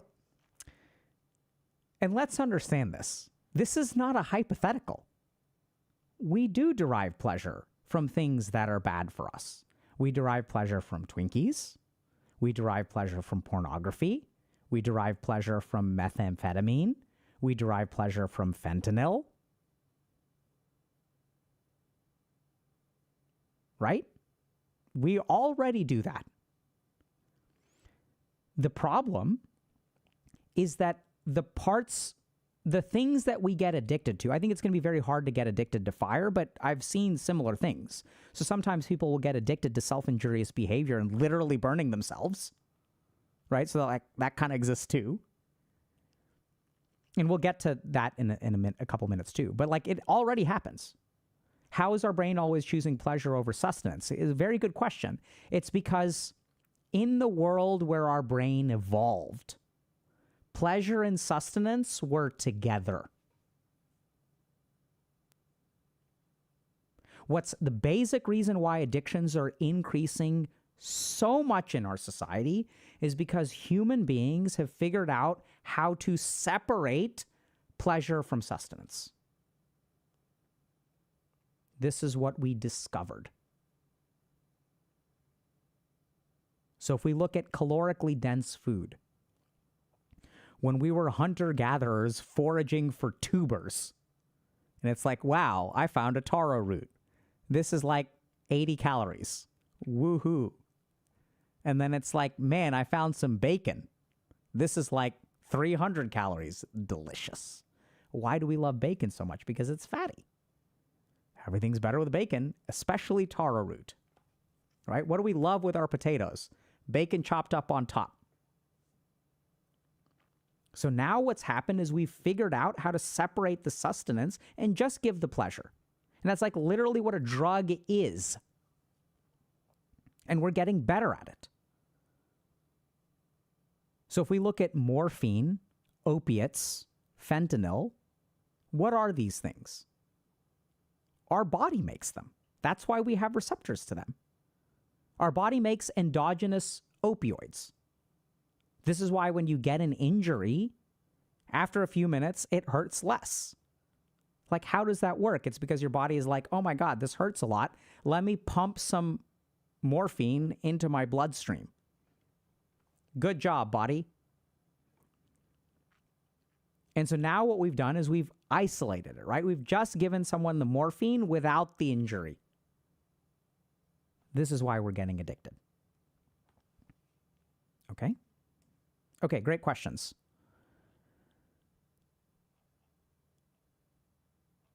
What about ADHD meds?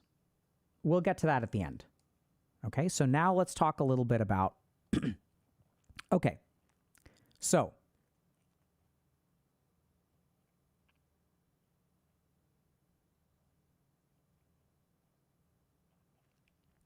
Let me just take a minute.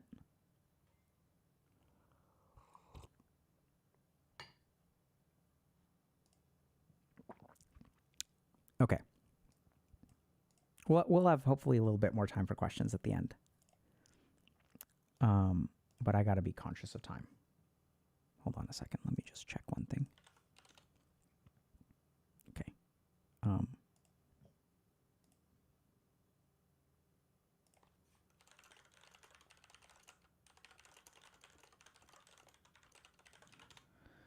Okay.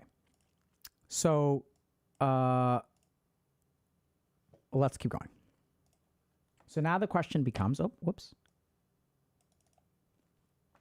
How do we fix this? So here's my take. Okay. So if you've got an addiction, what do we do? So the first thing to remember is that addiction involves environment. So I think it is very, very hard when you are getting, and we'll understand why this is, we'll break this down. But if you are hanging out with a lot of people who get high all the time, it's really hard to stop. If you're hanging out with a lot of people who drink all the time, it's really hard to stop. If you hang out with a bunch of people who play games all the time and hang out on Discord, it's really hard to stop. So we know there's just a lot of studies that show that addiction is environmental. So the first thing that we've got to do is change our environment. And let's understand a little bit more about how this works. So remember that our thalamus is our gateway, right? And remember that once we get addicted to something, once we get a spurt of dopamine, what the nucleus accumbens does is goes over to the thalamus and they're like, hey, whatever you saw, tasted, touched, felt, or heard in the last 60 seconds, look out for it again because we need more of that. Literally what happens. So we become sensitized to paraphernalia related to drugs or behaviors, right? So now it's like, okay, I'm addicted to pornography. Better be careful who I follow on Instagram because that's a slippery slope. So why is environment important? Environment is important because thalamic input is very important. So how do you recover from an addiction? You have a certain level of cravings, right? So like, let's say this is our craving meter. So since I am addicted, I have a level 2 resist craving. I've leveled up my resist craving skill 2 times. So what determines whether I use or not? If I have a craving of level 1, right, I overcome it. If I have a craving of level 2, maybe it's 50-50. But if I have a craving up here, I'm going to lose. So where do cravings come from? Cravings in part come from the thalamus. This is why environment is important.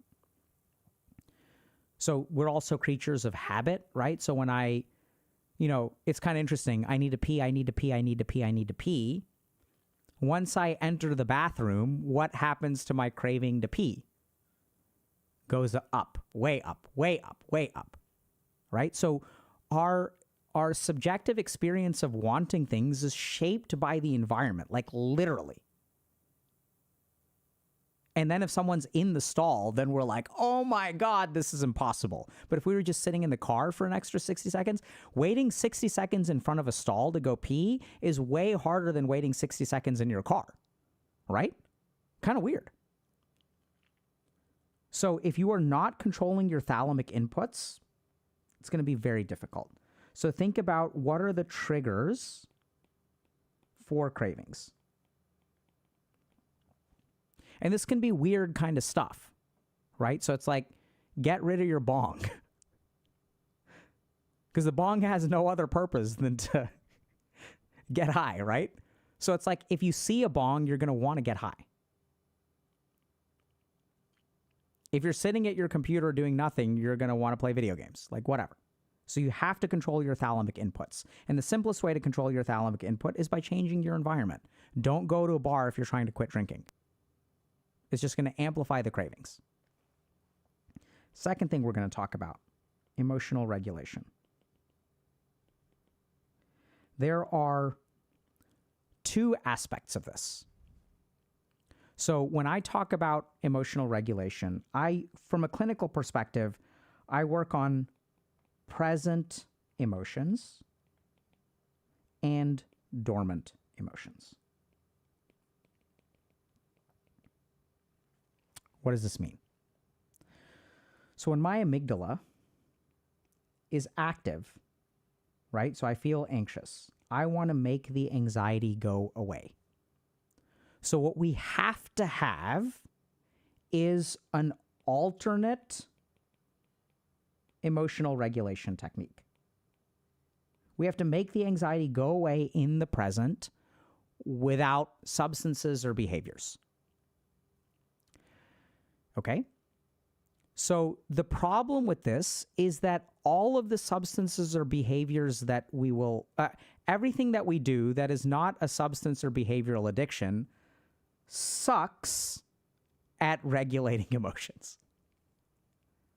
So if we think about if someone is having,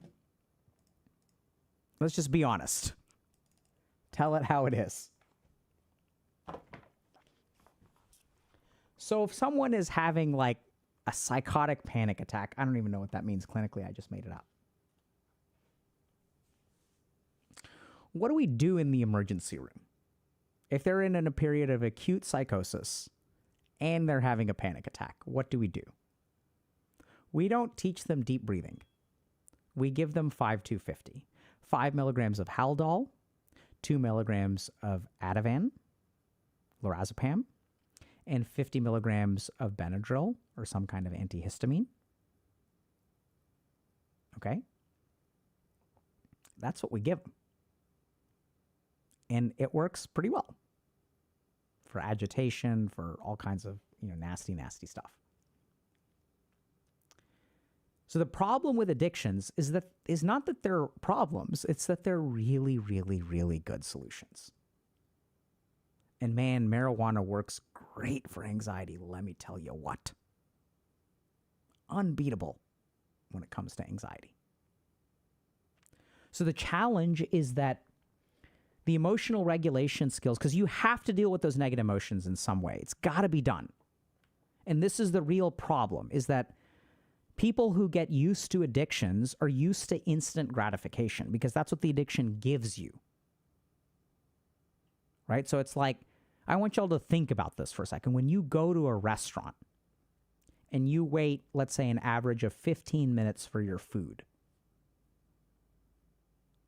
how content would you be with the restaurant if you had to wait 30 minutes, 45 minutes, 2 hours, 3 hours? Would you go to that restaurant ever again?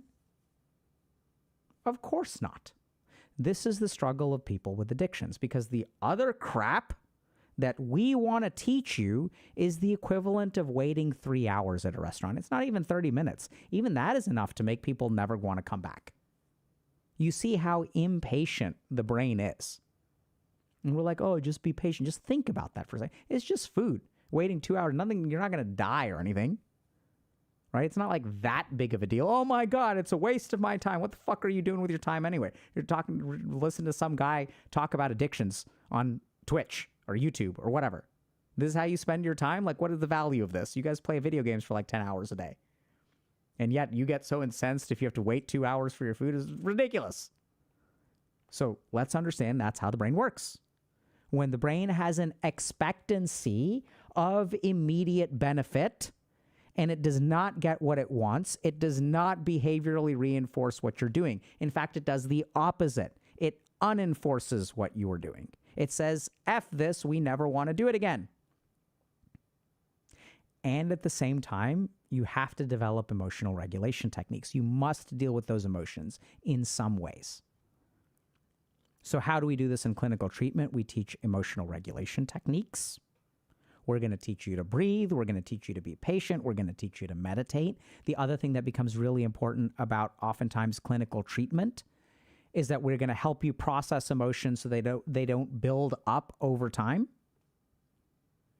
All right, so you're going to come in every week and we're going to talk about all the stuff that's crappy in your life so that you can vent it all out here. The other thing that we tend to do when people are really addicted to things is we stick them in rehab. And why do we stick them in rehab? Because it's a controlled environment that triggers fewer emotions than your general life. Because your emotion regulation skills are like at a level 1 or a level 2, and the emotional damage you're taking is like at a level 8 or level 9. So 8 or 9 of those DPS points are breaking through your armor and screwing you. So what we have to do is we have to put you back in the starter zone. We have to stick you back in the tutorial. That's what we do in rehab. It's like an emotional starter zone. It's like, today is quesadilla day. That's exciting. The rest of the day is just whatever. No one's calling you. No one's like bothering you about rent. Boss isn't asking for anything. Your spouse is far, far, far away, hopefully. And when they do come, your psychiatrist and your therapist sit with you for 2 or 3 hours preparing for their visit. They're also in the room with you and help keep things civilized. So it's like, you're calling and you're partying up with some level 50 people to tank damage for you. And they're like carrying you through talking with your spouse. It's like a dungeon run, except you've got some super leveled person who's just carrying and doing all this shit for you, which is what you need, because at the end of that run, you still get the high level loot, right? You learn a little bit about the encounters. You're like, okay, I got to dodge here, and this is how I do this, and this is how I do this. This is what therapists will help you with when you're in rehab and you have a family meeting. This is how it works. Therapists will help you with your boss. All right, it's like being carried. And you still get the benefits, even if you're carried. We both know this. It's actually way harder to clear the dungeon on your own. You wipe once, and then you have to run through all the trash mobs again. And then you wipe again, you have to run through all the trash mobs. How about you level up and find someone who's level 50, you die, they just res you. Die, they just res you again because their mana pool is like 10,000. That's why rehab is good. So we have to reduce the amount of emotional regulation necessary, ideally, and teach you emotional regulation skills. So this can be everything from going from walk, meditating, whatever. Second thing that we have to do is deal with dormant emotions. So what does this mean? So remember that in your brain, you have the emotions from the present, which are coming from the outside, right? So in this moment, my environment is giving me emotions. So my environment is giving me 3 levels of negative emotion.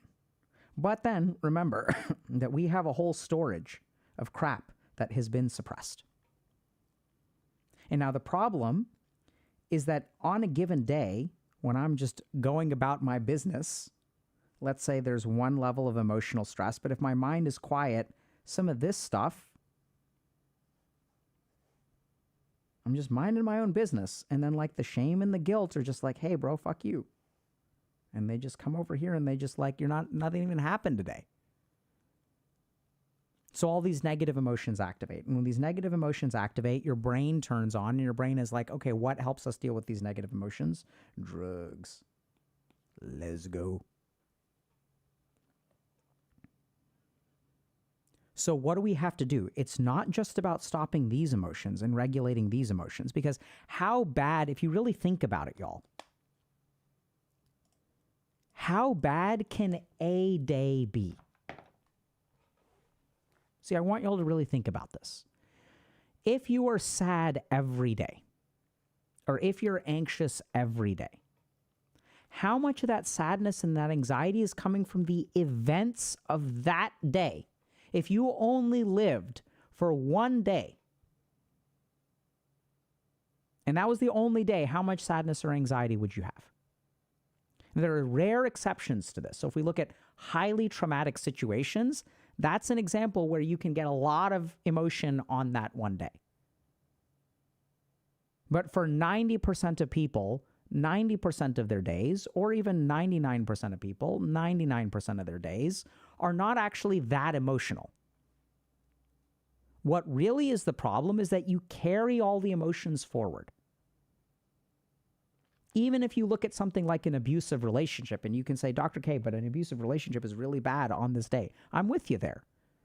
But as someone who's worked with a lot of people in abusive relationships, it's not the single day. It is the stacking effect of that being your life day after day after day after day after day. So if you're someone who's struggling with addictions and you are tired, because the number one experience of people in my clinical experience, the number one sign of this is tired. Dormant emotions manifest in the subjective experience as tiredness. There's just so much to deal with. You can only do so much today. That's not what makes you tired. What makes you tired is all of the dimension of the future or all of the dimension of the past. So the second thing that we have to do with our emotions is work on those dormant emotions. It has nothing to do with today. It has everything to do with yesterday. It has everything to do with tomorrow. It has to do with this shame that you've built up, this guilt that you've built up for ruining your life, falling behind, all of these kinds of things. And that stuff has to be worked through. And once you work through it, just think about this for a second, right? Then you're just dealing with the emotions of today. You're not dealing with the shame of the past. You've let go that you've fallen behind and you're making up ground now. Completely transforms people's experience. And the main thing that I want y'all to really take away is when someone thinks about an addiction, they think about, how do I stop this behavior? It's the wrong way to think about it. There are so many different dimensions that play into this. And this is why it's really hard, because people don't do this stuff. But if you look at programs like Alcoholics Anonymous, they have a particular step, which is like making amends. So you go back and you apologize, you try to track down and apologize to all the people that you wronged for the stuff that you wronged them for. And if we look at what is the psychological mechanism of this step, it's literally working through all of that stuff, right? So this is a way of dealing with dormant emotions. It's the next thing we have to do, okay? So psychotherapy works really well for that. 12-step can help for that, but it must be done.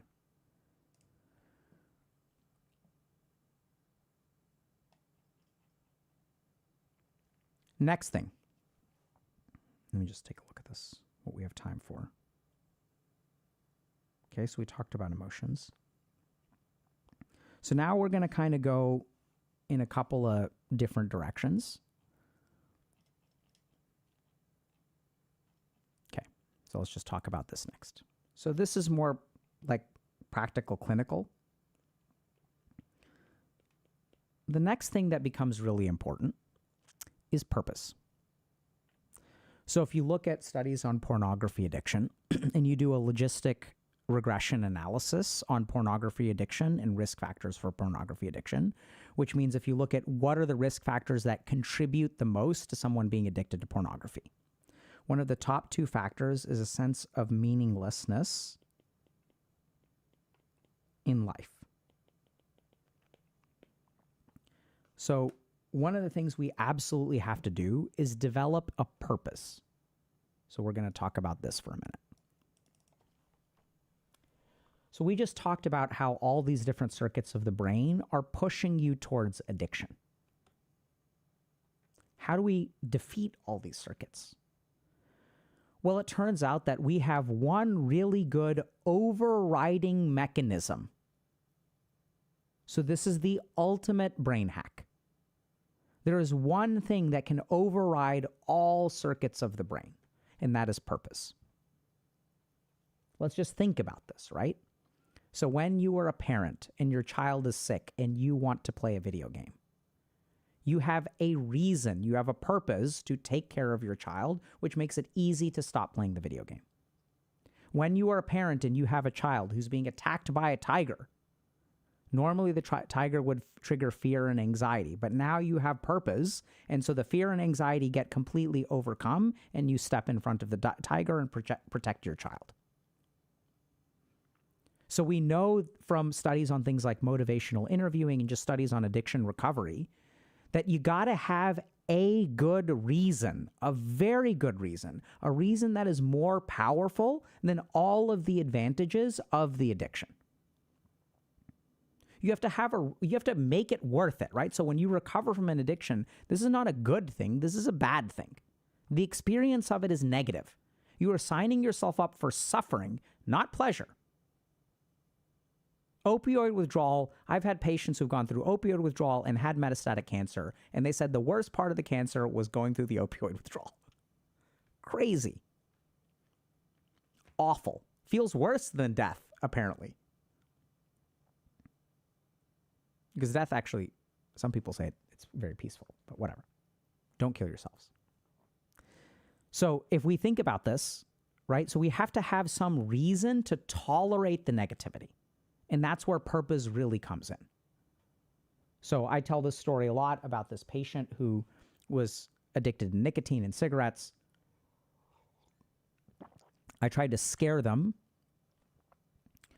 by telling them about, oh, it's going to cause lung cancer and it's going to cause this and this and this. And then finally one day they told me, I asked them what's important to you. And they said, I love my daughters. I'll know I've done my job as a dad when I walk them down the aisle. And I asked them, when you walk your daughters down the aisle, do you want to be wheeling an oxygen tank behind you, or do you want to have them pushing you in a wheelchair? And he was like, what? So you have to have a good enough reason to quit. And this is where, like, not wanting it anymore can sometimes be a good enough reason. I've honestly seen that where people are like, enough is enough. I'm just done. I'm tired of this life. But that's actually a really powerful purpose. It's that I want a better life. I don't want this life anymore. I'm tired of this life. And this is what gets really dangerous, right? So in psychiatry, like, sometimes those people are suicidal, but that's like part of their growth. And so if I tell them, if you don't want this life, suicide isn't the answer, build a fucking different life, dude. I will help you build a different life. If you don't want this life, I'm actually behind you 100%. But suicide is not the right answer. Building a life worth living is the right answer. The problem is that's hard.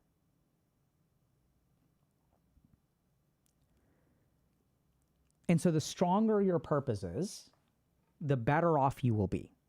Now, finding your purpose is not, this is where things become a little bit difficult, because it's not something that you can just find through like mental analysis. Purpose feels a little bit more spiritual to me. It's like just as emotional. So you can do that mental analysis. You can do journaling, but generally speaking, working with a professional is the best way. So there are certain techniques called in motivational interviewing where we draw that purpose out of you. And it's just hard to do DIY. Why is it hard to do DIY? Because the circuits of the brain that are involved with DIY are different from the circuits of the brain when you involve another human being. There's no empathy in DIY. Empathy is very powerful. There's very little thalamic input in DIY, right? Because you have no sensory input in DIY, usually. Whereas you have sensory input when someone is speaking to you. And the cool thing about thalamic input is thalamic input is connected to our learning circuitry. Whereas our analytical capability isn't as tightly connected to our learning circuitry. Emotions are connected to our learning circuitry. But you must find a purpose. You must really ask yourself, what is worth quitting for? And until you have a good enough answer for that, it's going to be really hard to quit. What's really worth it? Okay. Now we're going to get to a couple of other things. So now we're going to get to some like kind of nitty-gritty stuff. So when we look at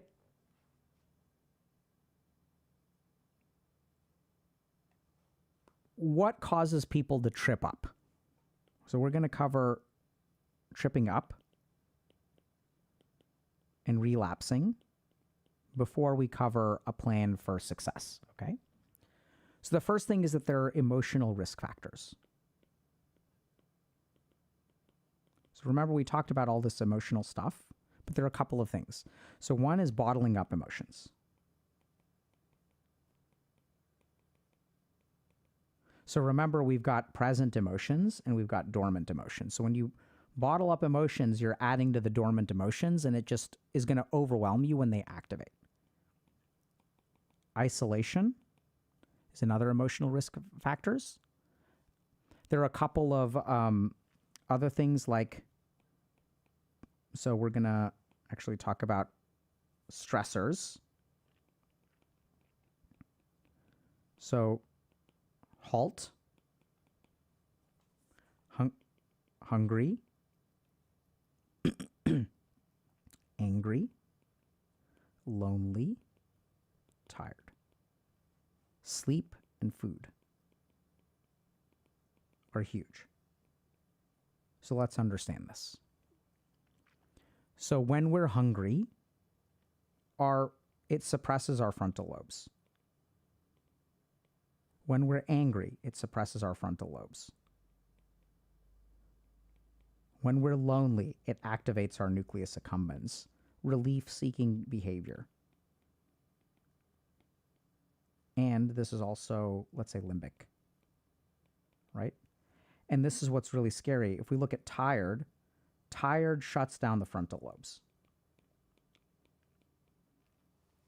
So if we look at like fatigue, what is the effect of fatigue on our brain? basically disables our frontal lobe. So, I learned something the hard way as a parent. So when you're putting your kids to bed, they require a certain amount of willpower to stay in bed. So something weird happens. So with an adult, actually this is not, forget, this is true of adults too. Generally speaking, as adults get more tired, it's easier to go to sleep. But with kids, if you miss a certain tiredness window, it becomes very hard for them to go to sleep because they can't control themselves and keep themselves in the damn bed. They can't keep their head on the pillow. They're up and they're twisting and they're getting up and now I need to go potty and now I need water and now I need this and now there's a this and there's a monster in the closet. They become deliriously tired and then they become harder to put to bed. Then they're crying and then they're laughing and then they're smacking your butt, and then they're doing this, and then you get angry at them, and then they're crying, and then finally they just pass out in 60 seconds. What is the adult version of this? The more tired you are, the harder it becomes to go to sleep. Because of this guy. Oh my God, I'm so tired. It's 11 o'clock. Okay, let me go to bed. Whew. Sleep by 11:30. Oh my God, I'm so tired. It's 12:30. Let me sit in my bed while I'm really tired and browse my phone for an hour and a half. So we lose that last bit of willpower that even allows us to restrain our impulses. So sleep is critical for overcoming addiction. Because you're going to need every ounce of willpower and frontal lobe function you can get. So another thing that becomes really important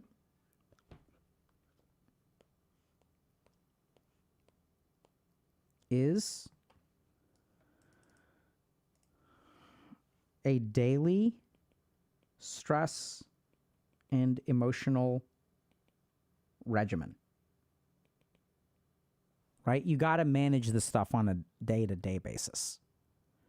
And when I work with patients who have relapsed, oftentimes what I find is that self-care disappears between 2 weeks and 3 months before a relapse. 3 months ago, they stopped taking care of themselves, and it kind of builds up and builds up and builds up, and then there's a relapse.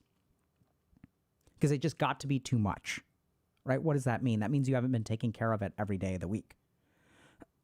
So it's absolutely required. Okay? And then another thing to keep in mind is that many relapses are opportunity-based. So usually what happens, and it doesn't have to be this way, is that we have all of this, we have our halt, right? So we have increased our risk factors, and then we're given an opportunity to use. So my friends are like, hey bro, you want to come party?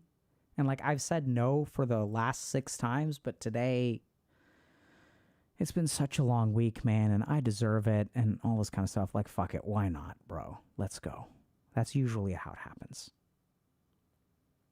And so another big part of this is we want to develop exit strategies for opportunities. And this is also especially important because remember, our prediction error processing is not very good. So we can't rely on our brain to make a risk assessment in the moment. So instead, what we have to do is develop an exit strategy and stick to it. No means no. And the more tired you are, the more you should be saying no, not the less you should be saying no. Okay. Couple of other things.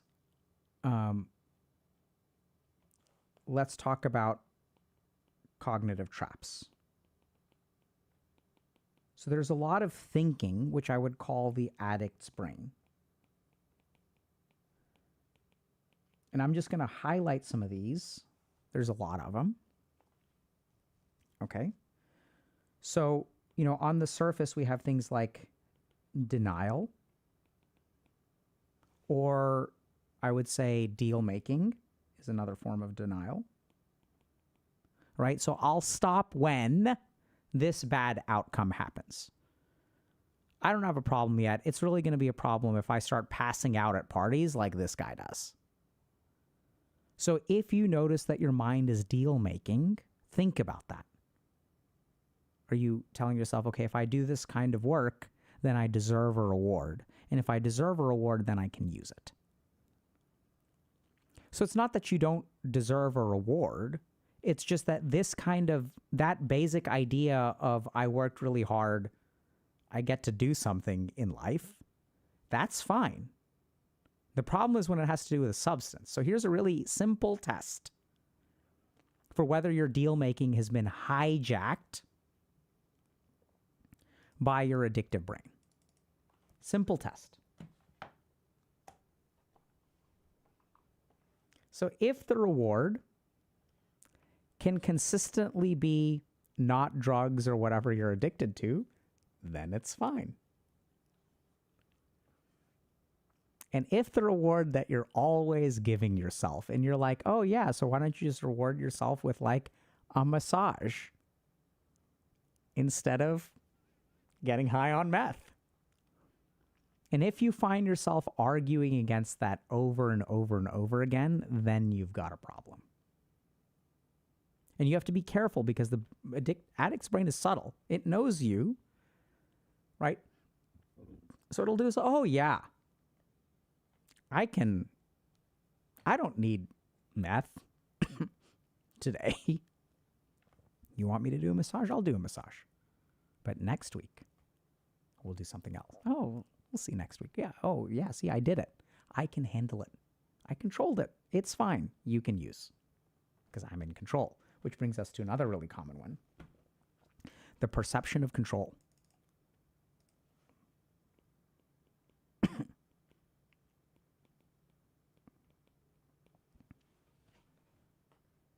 So oftentimes when people are addicted to things, they have this idea that they're in control. They do things to keep themselves in control. But it's like the thing that's in control is the addiction. Like that's really what's in control. So you got to be careful about that perception of control. And then there are a couple of so these are like the really like in your face ones, but there's a lot of really subtle ones that I've encountered that are like really tricky. One is something called the weakness trap. So the weakness trap is when people view addiction as a weakness.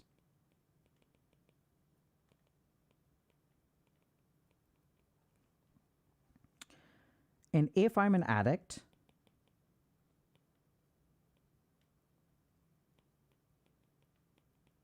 I'm weak.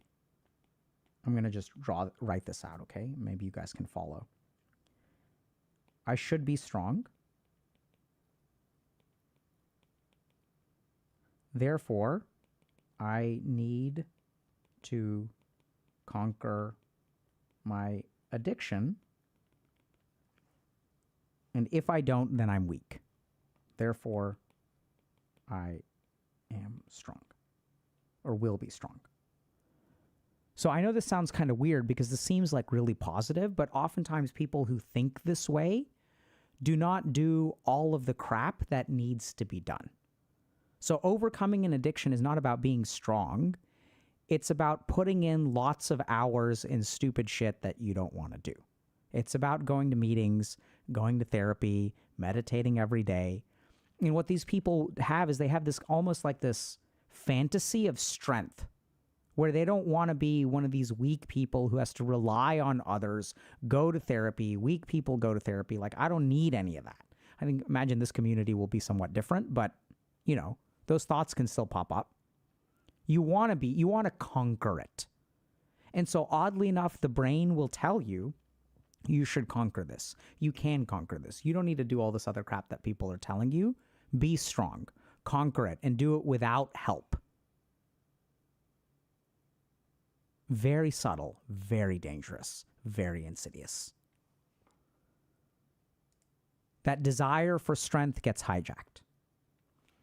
Oh, this is a big one. Waiting to be done and forever. So this is a really common thing that we see in especially post-acute withdrawal syndrome. So this is something I'm going to talk about for a minute. We don't have too much time now, but. So we talk about withdrawal, which is when you're losing your tolerance to the substance. And by the way, if y'all are going through withdrawal, especially from substances, really, really good idea to do it with a medical professional because sometimes withdrawal can be lethal. So withdrawal from alcohol and benzodiazepines can induce seizures and asystole and literally kill people. So you don't want to do that. But then oftentimes what is really overlooked in the medical system is the post-acute withdrawal syndrome, which can last for months. So the way to explain this is that, so we have tolerance and the development of adaptations at the cellular level. But then we also have development of adaptations at the habitual level, development of adaptations at the psychological level, development of adaptations at the ego or identity level. And so all of those adaptations, which have been built on the addiction, also need to be recalibrated. And that is really difficult. So this is the post-acute withdrawal syndrome. And I'll give you all a really simple example of this. So we're going to give you all one example of post-acute withdrawal syndrome. When people are withdrawing or in the early stages of recovery, it's really hard because you have to go to meetings a lot. You have to go to see your therapist. You're working through all these dormant emotions. And the problem with working through dormant emotions is that, like, I worked on dormant emotions this week.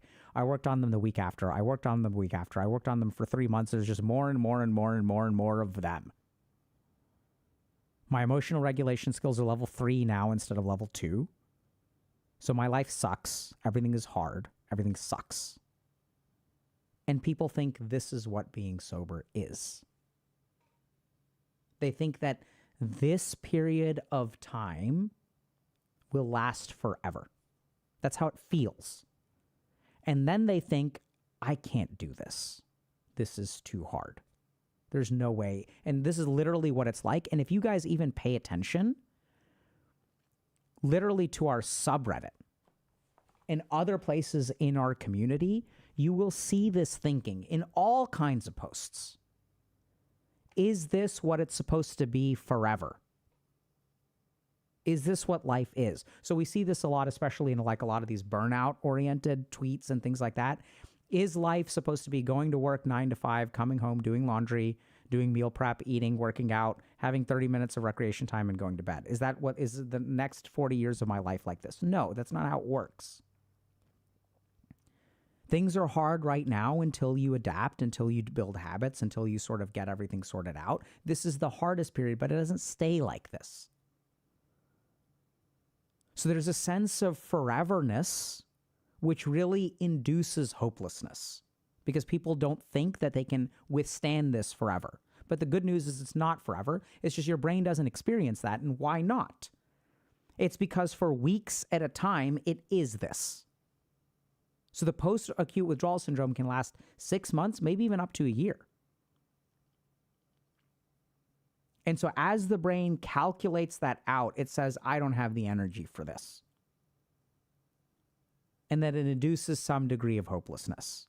And then it starts telling itself things like, well, if I'm going to crack a year from now, why not crack today?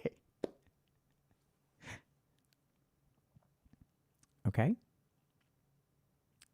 So there are a couple of things that we strongly recommend. Let me just think about. Man, there's so much. Okay. So let's go through the rules of recovery. Okay. So if you guys want to try to tackle this, here are a couple of things that y'all should really focus on. The first thing you got to do is change your life. Now you may say, but Dr. K, that sounds like a lot. And that's just step one. Absolutely, man. Because remember that your addiction is a product of your environment. Okay? So very, very concretely, what does this mean? What's the pitfall? The pitfall is, first of all, people want the same life without the addiction. That's not usually possible. But the good news is that the new life is almost always, and I can't think of a single case. Let me think. I know I've heard this before, but nothing is coming to mind, is almost always better.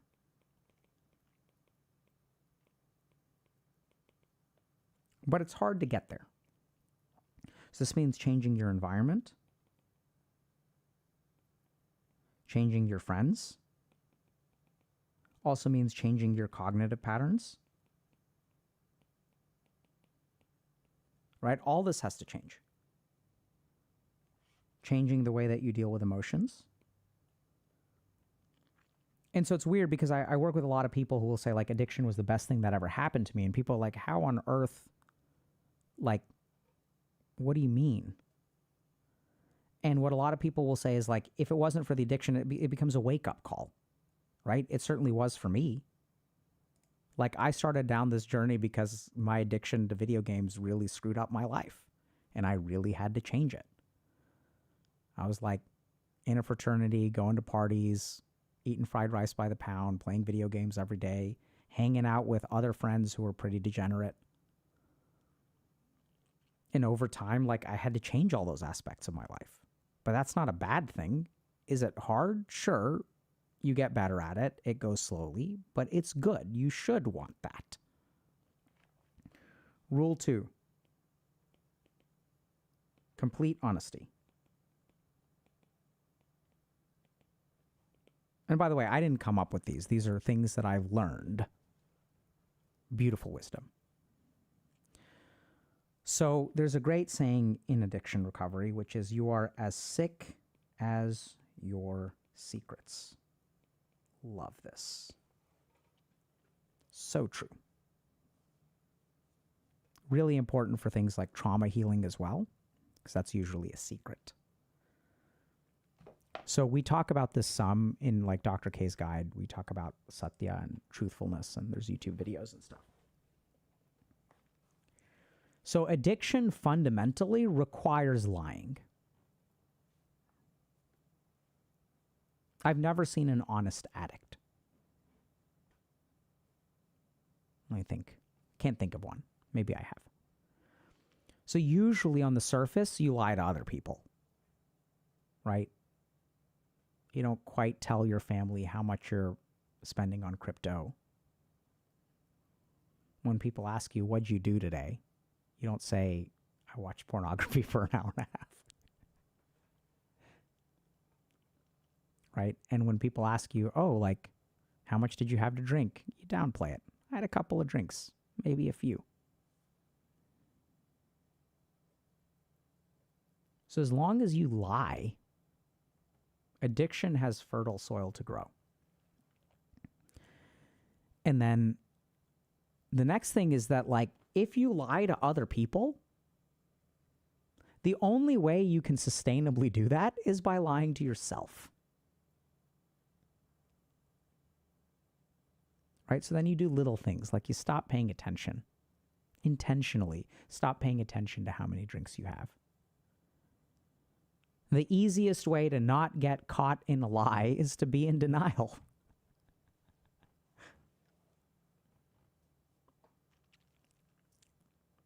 So lying becomes a huge part of it. So usually, then the question becomes, how do you become honest? How can you learn honesty? I love the concept of something called a recovery circle. So a recovery circle starts really small, and it is a group of people that you can be completely honest with. So oftentimes, when I'm working with my patients, their recovery circle is me. And that's where it starts.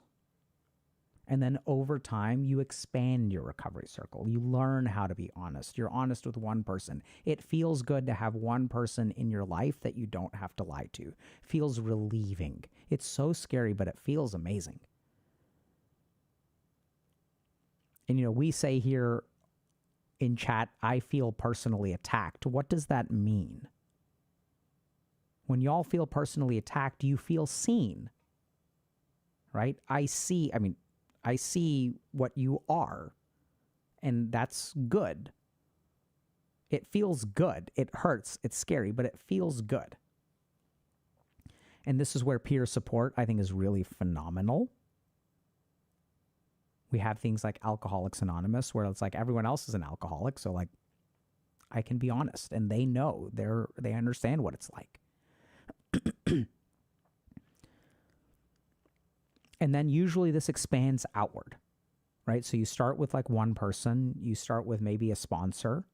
You can go to meetings and you don't start sharing, but then you tell one person and you open up to them, and then eventually you start sharing, and then you start telling some people who are close to you, and then eventually your recovery circle can be the whole world. You can go into your job and you can say, yeah, you guys want to go to happy hour? Totally fine. I'm fine with just seltzer. I've been in recovery for 15 years. And like, that's cool. Like, I don't think the only people who get upset by other people in recovery are people who have addictions and feel bad about not being in recovery subconsciously. Rule number 3 is ask for help. So what are the things that get in the way of this? Shame, this whole weakness trap, right? So this is not a process that I mean, even though there's some evidence that shows that people kind of do it on their own, we just don't know, right? Because we don't measure them because they did it on their own. But even on their own may have been with help. We don't know, right? They may have confided in a friend. Who knows? But I just can't tell you how much easier it is with help. And a lot of people think, oh, if I ask for help, I'm weak, or like I won't be able to do it on my own, or am I just becoming dependent on this person? No, you're not. How can I say that? Well, let's just think about it for a little bit, right? So when I'm at the gym and I'm, on my last rep and I have a spotter help me a little bit, am I becoming dependent on the spotter? No. The spotter helping me a little bit means that my muscles are at maximal contraction. I finish the rep and they're actually going to grow more. The alternative of not using the spotter is that I don't do the rep at all, and then my muscles will grow less. Using help accelerates your growth, doesn't impede it. Now, there are some situations where you can sort of get dependent on help, but that is almost never the case. Because usually the institutions that are good at helping people recognize that. So as a psychiatrist, I recognize when people are doing work with me towards independence and growth and using me as a crutch. And then we address that. People in recovery understand this really well. See, what leads to growth is doing the thing. What leads to not growth is not doing the thing. Now, if help means substituting your actions with someone else's actions, then you won't grow. But if they are helping you and you are still acting, you'll grow. It'll work. But there are challenges like shame and, lying and embarrassment and all this kind of stuff.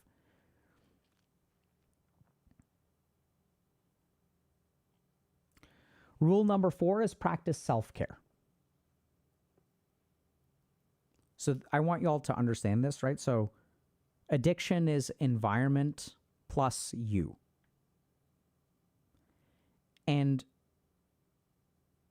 you can focus on the environment and you can focus on you. You really have to do both. But as long as your brain, your frontal lobes are spending all their willpower,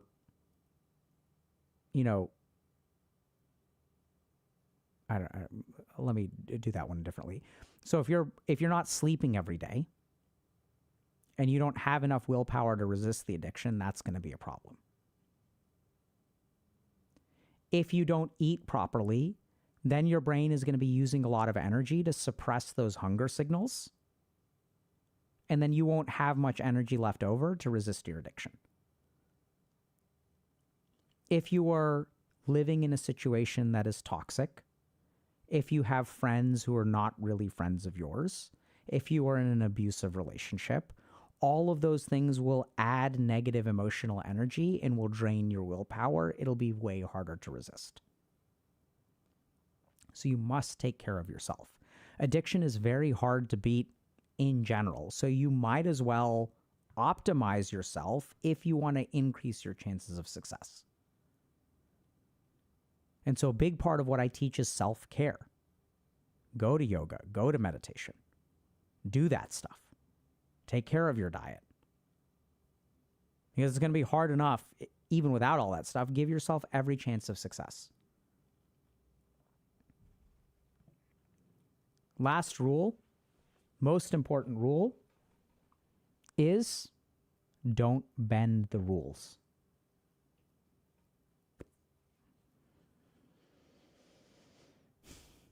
Right? So the first rule of Fight Club is, and the last rule of addiction recovery is, don't bend the rules. See, the moment that you start bending the rules, the addiction can leak in. I want y'all to think about addiction as a poisonous gas that will fill whatever container you give it. If you have a crack in the wall, it'll slip through it. Right? We gave y'all a couple of examples of like, oh, I deserve it. It'll use whatever it can. Oh, you're ashamed of yourself.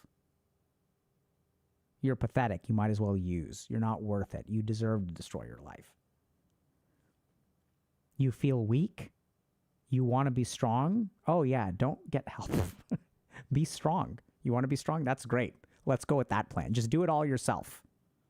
You don't need to change your life. Oh, it's too hard to change your life. It's too much work to change your life. Oh, you're feeling tired today and you're feeling like you can't do this forever? Thank God. Because you can't do it forever. Oh, do you want 40 years of this? No, you don't. Nobody wants 40 years of this. Come back to me, baby. At least with me, every day wasn't bad. If you're going to have a shitty life, you might as well have the upsides by getting high every now and then. Don't bend the rules.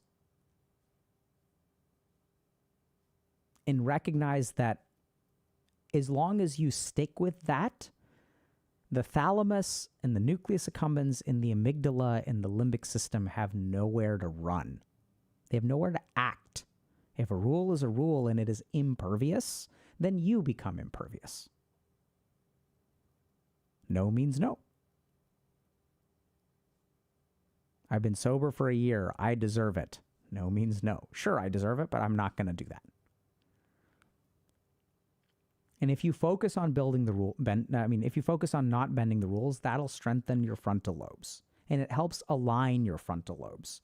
Since we're somewhat deficient in planning and executing tasks and predicting errors, that's why we need to be stupid about it. Because the other dangerous thing that I oftentimes see is that the worst addictions happen to the smartest people. Because the addiction turns the brain against you. And so the more powerful the brain is, it's like, if I'm going to cast mind control on an enemy, do I want to use a level 60 enemy or a level 2 enemy? So when addiction casts mind control on you, on a level 60 brain, it's going to be way harder to beat. That's why you need sthir. Steadiness. Resilience. Unbending. You can be weak. You don't have to be strong. We're just not going to bend the rules. So I hope this has been helpful. There's a lot more to say. So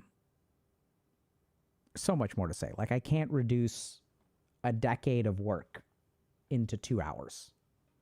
And at the same time, for those of y'all that are struggling with an addiction, I really hope that this overview, with hopefully a couple of nuggets, can help y'all go in the right direction. So one thing I wanted to mention, so I'll tell you guys how I wrote this. So I started working on this deep dive to addiction, and it ended up being way longer than I could share. So we're going to do our second workshop ever at HG on addictions. It's going to be November 9th to 10th from 11 to 3 CST. What does the addiction workshop include? Couple of things. So it's going to go into more detail about a lot of the stuff that we talked about today. There are lots of topics that we didn't get into go into. So things like the difference between behavioral addictions and substance use disorders, specifically other circuits of the brain that are affected by things like pornography. So there are some circuits of the brain that we left out. Half of the workshop, so the workshop is divided into 2 days. Day one is going to be a lot like today, where it's like understanding. So understanding neuroscience, understanding psychology, understanding physiology, understanding different kinds of substances, different kinds of behavioral addictions. Day two is all about plan, what to do, what to do, what to do, what to do, and broken down into lots of different formats.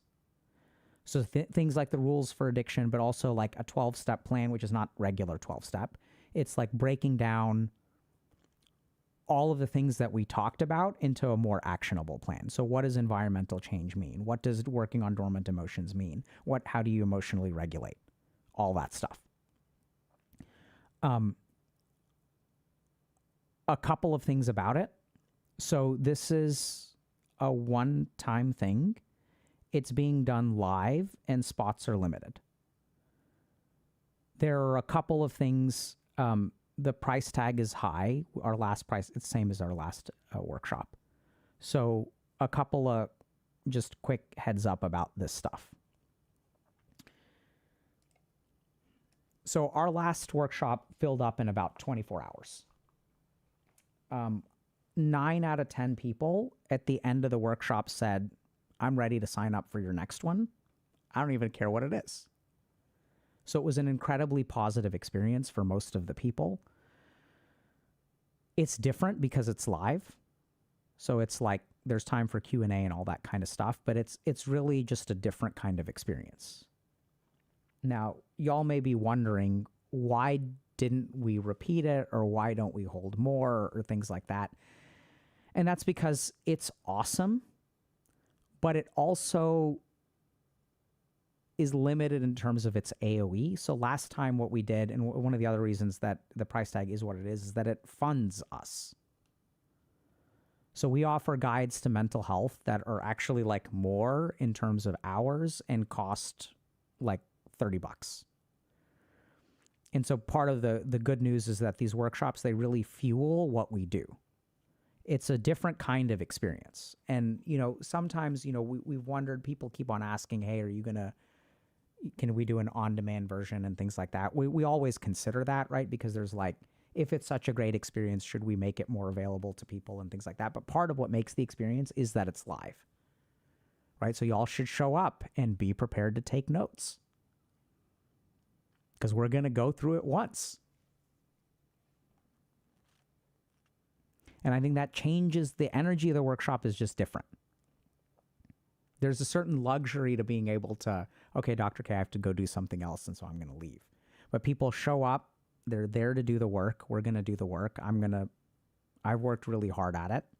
I've been scripting this out and putting this workshop. So it didn't start out as a workshop, by the way. It started out as this stream. And as I was making the stream, I was like, okay, but then we got to add this, and then we got to add this, and then we got to add this, and then we got to add this. And then I was like, can I just teach people from start to finish, like basically the most important stuff that I know about addiction? And also part of the problem that and make half of it like the plan, like what to do, to tunnel down into each of these things and explain how to do it. So that's what the workshop is. We don't do them very frequently. I think we did our last one like maybe 18 months ago or something like that. And from a financial perspective, it's like good for us, but it doesn't quite I mean, we really try to use it to fund particular things that we're building, which is usually what our attitude here is. So instead of taking capital investment or relying on donations or asking y'all to do subathons or whatever, like, we're going to offer something that we think is high value. We're going to ask for money, and then we're going to create thousands of hours of free stuff with the money that you give us. So it's going to be held once at this point. We never repeated the other one. I don't know when the next one is going to be. If y'all are interested, sign up. Let's get to Q&A. What questions do y'all have?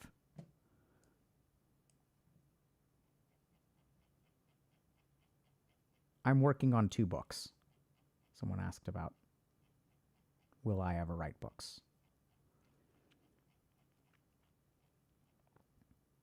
Oh my God, there's so many. So someone's asking a question.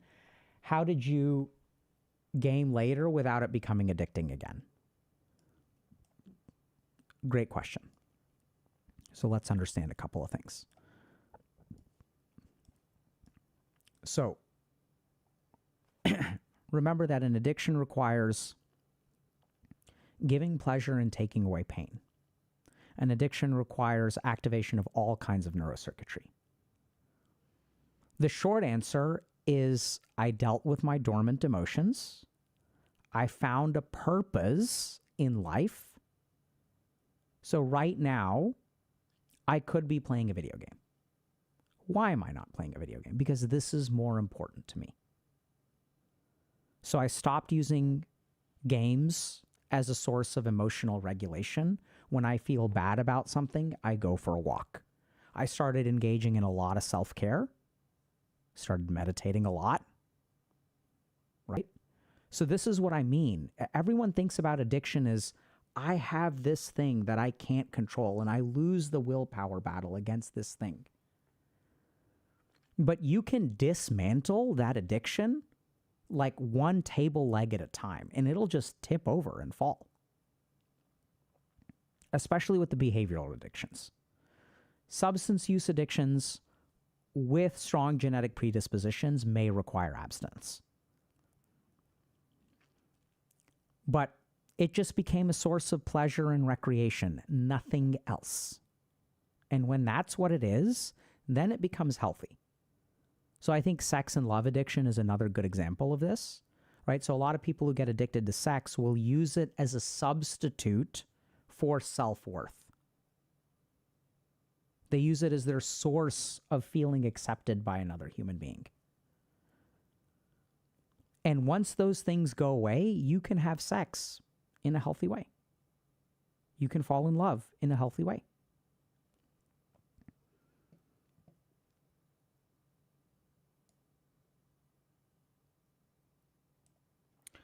How can I know if my overeating is addiction or ADHD impulsivity? I would not say, how can you know if it's one or the other? I think it's both. So remember that, and this is in the Guide to Addiction, remember that people with ADHD, their dopaminergic circuitry is more sensitive, right? So what that means is that your ADHD impulsivity makes you more vulnerable to cravings and thalamic input, makes you more vulnerable to dopaminergic reinforcement, makes you more vulnerable to prediction errors. We know this because ADHD affects the frontal lobes. So I don't think it's one or the other. It's the intersection of ADHD. And by the way, the comorbidity between ADHD and addiction is very high. So it's probably both. And then also in the ADHD guide, we also talk a lot about how ADHD is a very strong risk factor for depression, for shame. And so that'll fuel the addiction. So the two are very intertwined.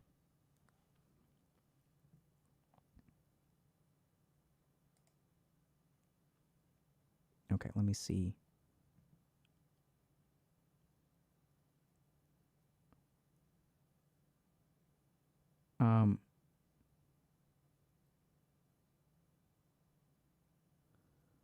So you were telling me that when I tell myself that I can quit snooze nicotine addiction anytime I want, I'm lying? Yes and no.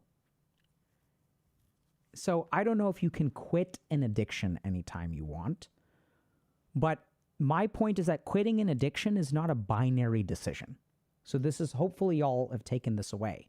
Quitting an addiction involves 100 steps. So can you quit it? Absolutely. It's just about involving, like, doing the work. And so nicotine addiction is a really good example of, like, we have very good treatments for nicotine addiction. What we basically know is there's a medication called varenicline that reduces cravings. And then when you use the patch and some kind of acute nicotine supplement like gum or lozenges, success rates are very high. I think 60 or 70%. So we have, like, addiction treatments for nicotine that are very successful. But it involves asking for help. What's the end goal? The end goal is freedom. The end goal is freedom. To live life the way it's supposed to be lived instead of living a version of life that is shaped by an addiction.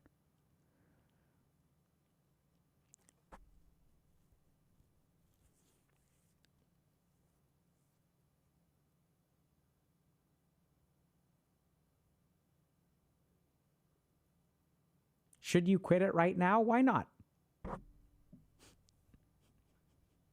Why not?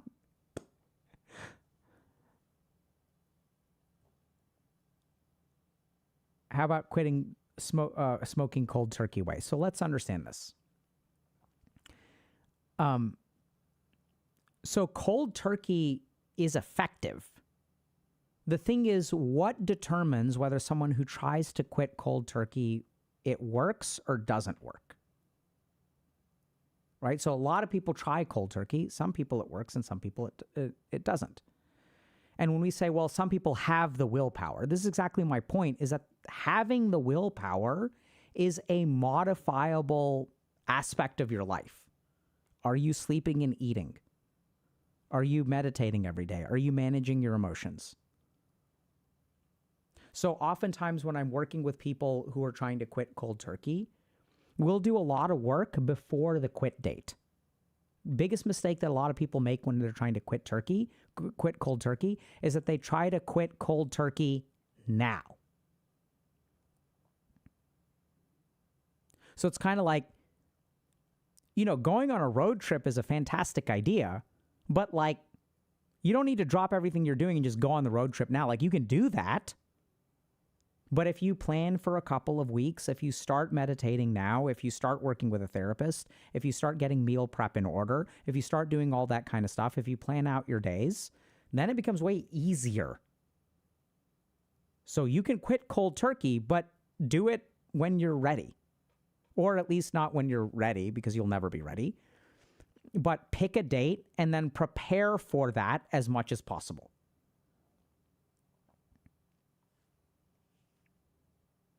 What kind of help should I ask for? So I think 2 or 3 kinds of help come to mind. One is you can go to a psychiatrist or therapist and you can say, hey, I think I may have an addiction. And they'll take it from there. The second thing that you can do is go to any kind of peer support recovery meeting, Alcoholics Anonymous, Narcotics Anonymous, Computer Gaming Addicts Anonymous, and say, hi, my name is whatever. I may have a problem with this kind of addiction. That's it.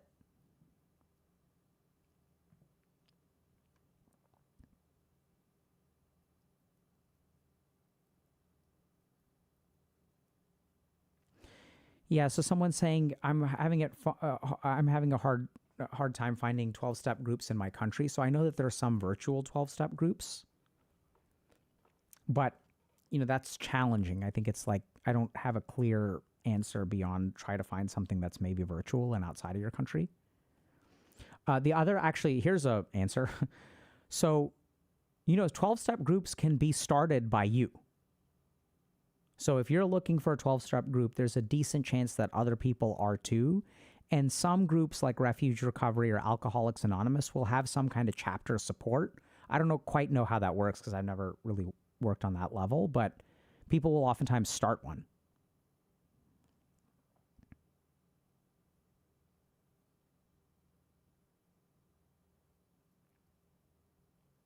Okay, questions?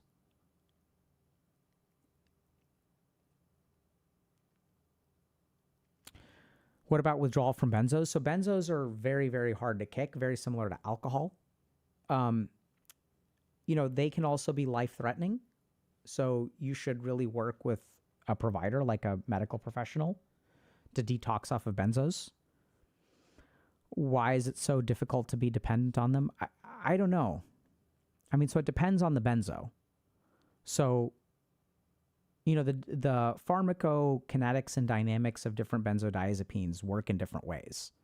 So withdrawal from clonazepam is very different from withdrawal from alprazolam.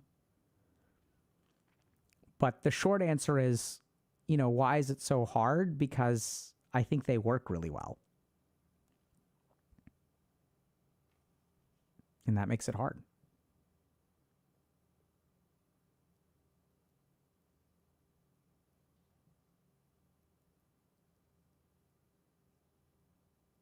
Does anxiety disorders like OCD, GAD, specifically OCD, affect addiction, difficulty overcoming addiction? If so, will the meds for these disorders help? Yeah, so there's absolutely intersections between anxiety disorders, things like OCD, and addiction. And the short answer is the more things you have, generally speaking, the harder it is. I hate to say that, but that's kind of, I've never heard of. The only thing that I can think of is that there's data that shows that nicotine use improves ulcerative colitis. Pretty sure that's correct. But I can't think of many other things that, rheumatoid arthritis doesn't make depression easier, and depression doesn't make cancer easier. Like there's the more, like a flat tire doesn't make, a broken windshield any easier. Generally speaking, the more stuff you have, the harder it is to deal with. The good news is that we have a really good understanding of that now in psychiatry. So most rehab, or all of the rehabs that I've worked at are dual diagnosis facilities, which means that they are staffed to deal with both problems at the same time. And treating the depression absolutely helps the addiction, and treating the addiction absolutely helps the depression. All boats rise together, so you just kind of gotta tackle everything at once.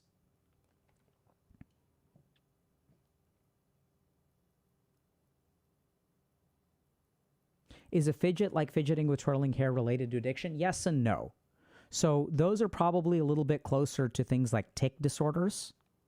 So there are all kinds of like repetitive movements and things like that. It's kind of like an addiction, but not really. So I don't think, for example, that twirling your hair has the same neurochemistry involving like shame and the limbic system, right? Or the same thalamic input and all that kind of stuff.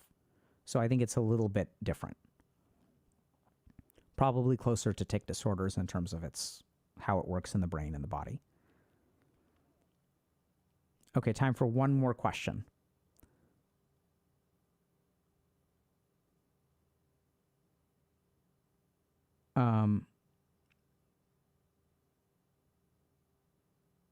Yeah, so this was a really, really, really good point. So this is something that we'll cover in the workshop, but we just didn't have time to cover. So great point to end on. So Vladimir is saying, I quit smoking after 14 years and drinking after 19 years, cold turkey both times. Confronting and dismantling the positive associations I had with my addictions was critical. So we didn't talk about this too explicitly, so let's talk about it now for a couple of seconds. See, the problem with addictions is that they're solutions, not problems. So when I say change your life, right, and I say everyone wants to have their life without the addiction, the problem is that when we look at these substances, we see a lot of good, right? I like being relaxed at parties. I like being able to go on a bachelor party and get hammered with my friends. I love being able to go to a barbecue and have a good time. Right? I love partying with lines of Coke. Like, people like this stuff. And especially if you look at some of these fields like finance, it's like, it's part of the socialization. And people are like, well, when the managing director of my firm is like, hey, you want to do lines of Coke in the bathroom? Like, I can't say no, because he's the one who determines whether I get $300,000 of bonus this year or $450,000 of bonus this year. So those lines of Coke are worth $150,000. I've seen it as an addiction psychiatrist. Like, it ain't pretty. And you're spot on that a big part of this is dismantling the positive associations. A big part of this is the belief that you can't live without your addiction. I've seen marriages end in divorce because people are addicted. I've also seen marriages end in divorce because people get sober. I've seen relationships that are built on a shared addiction. I found someone who won't judge me because they're just as addicted as I am. And we're both going to go hard. And I love this person so much because this person knows how to go on a bender. And they'll protect me if I go too hard. They'll keep things in check.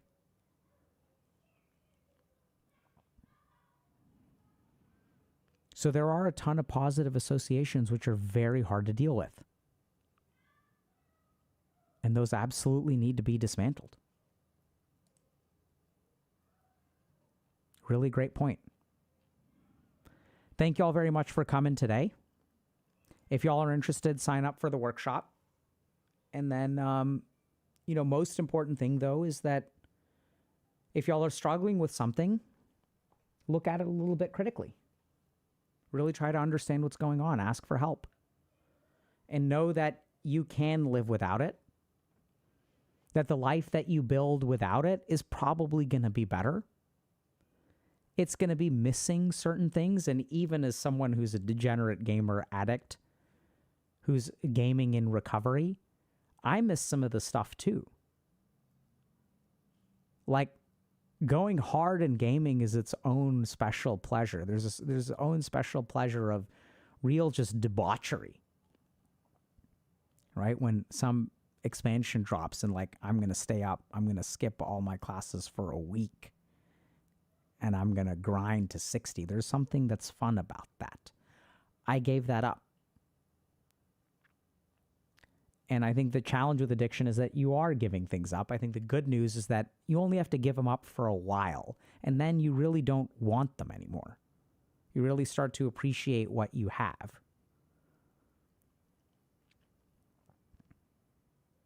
So, good luck, y'all. Take care.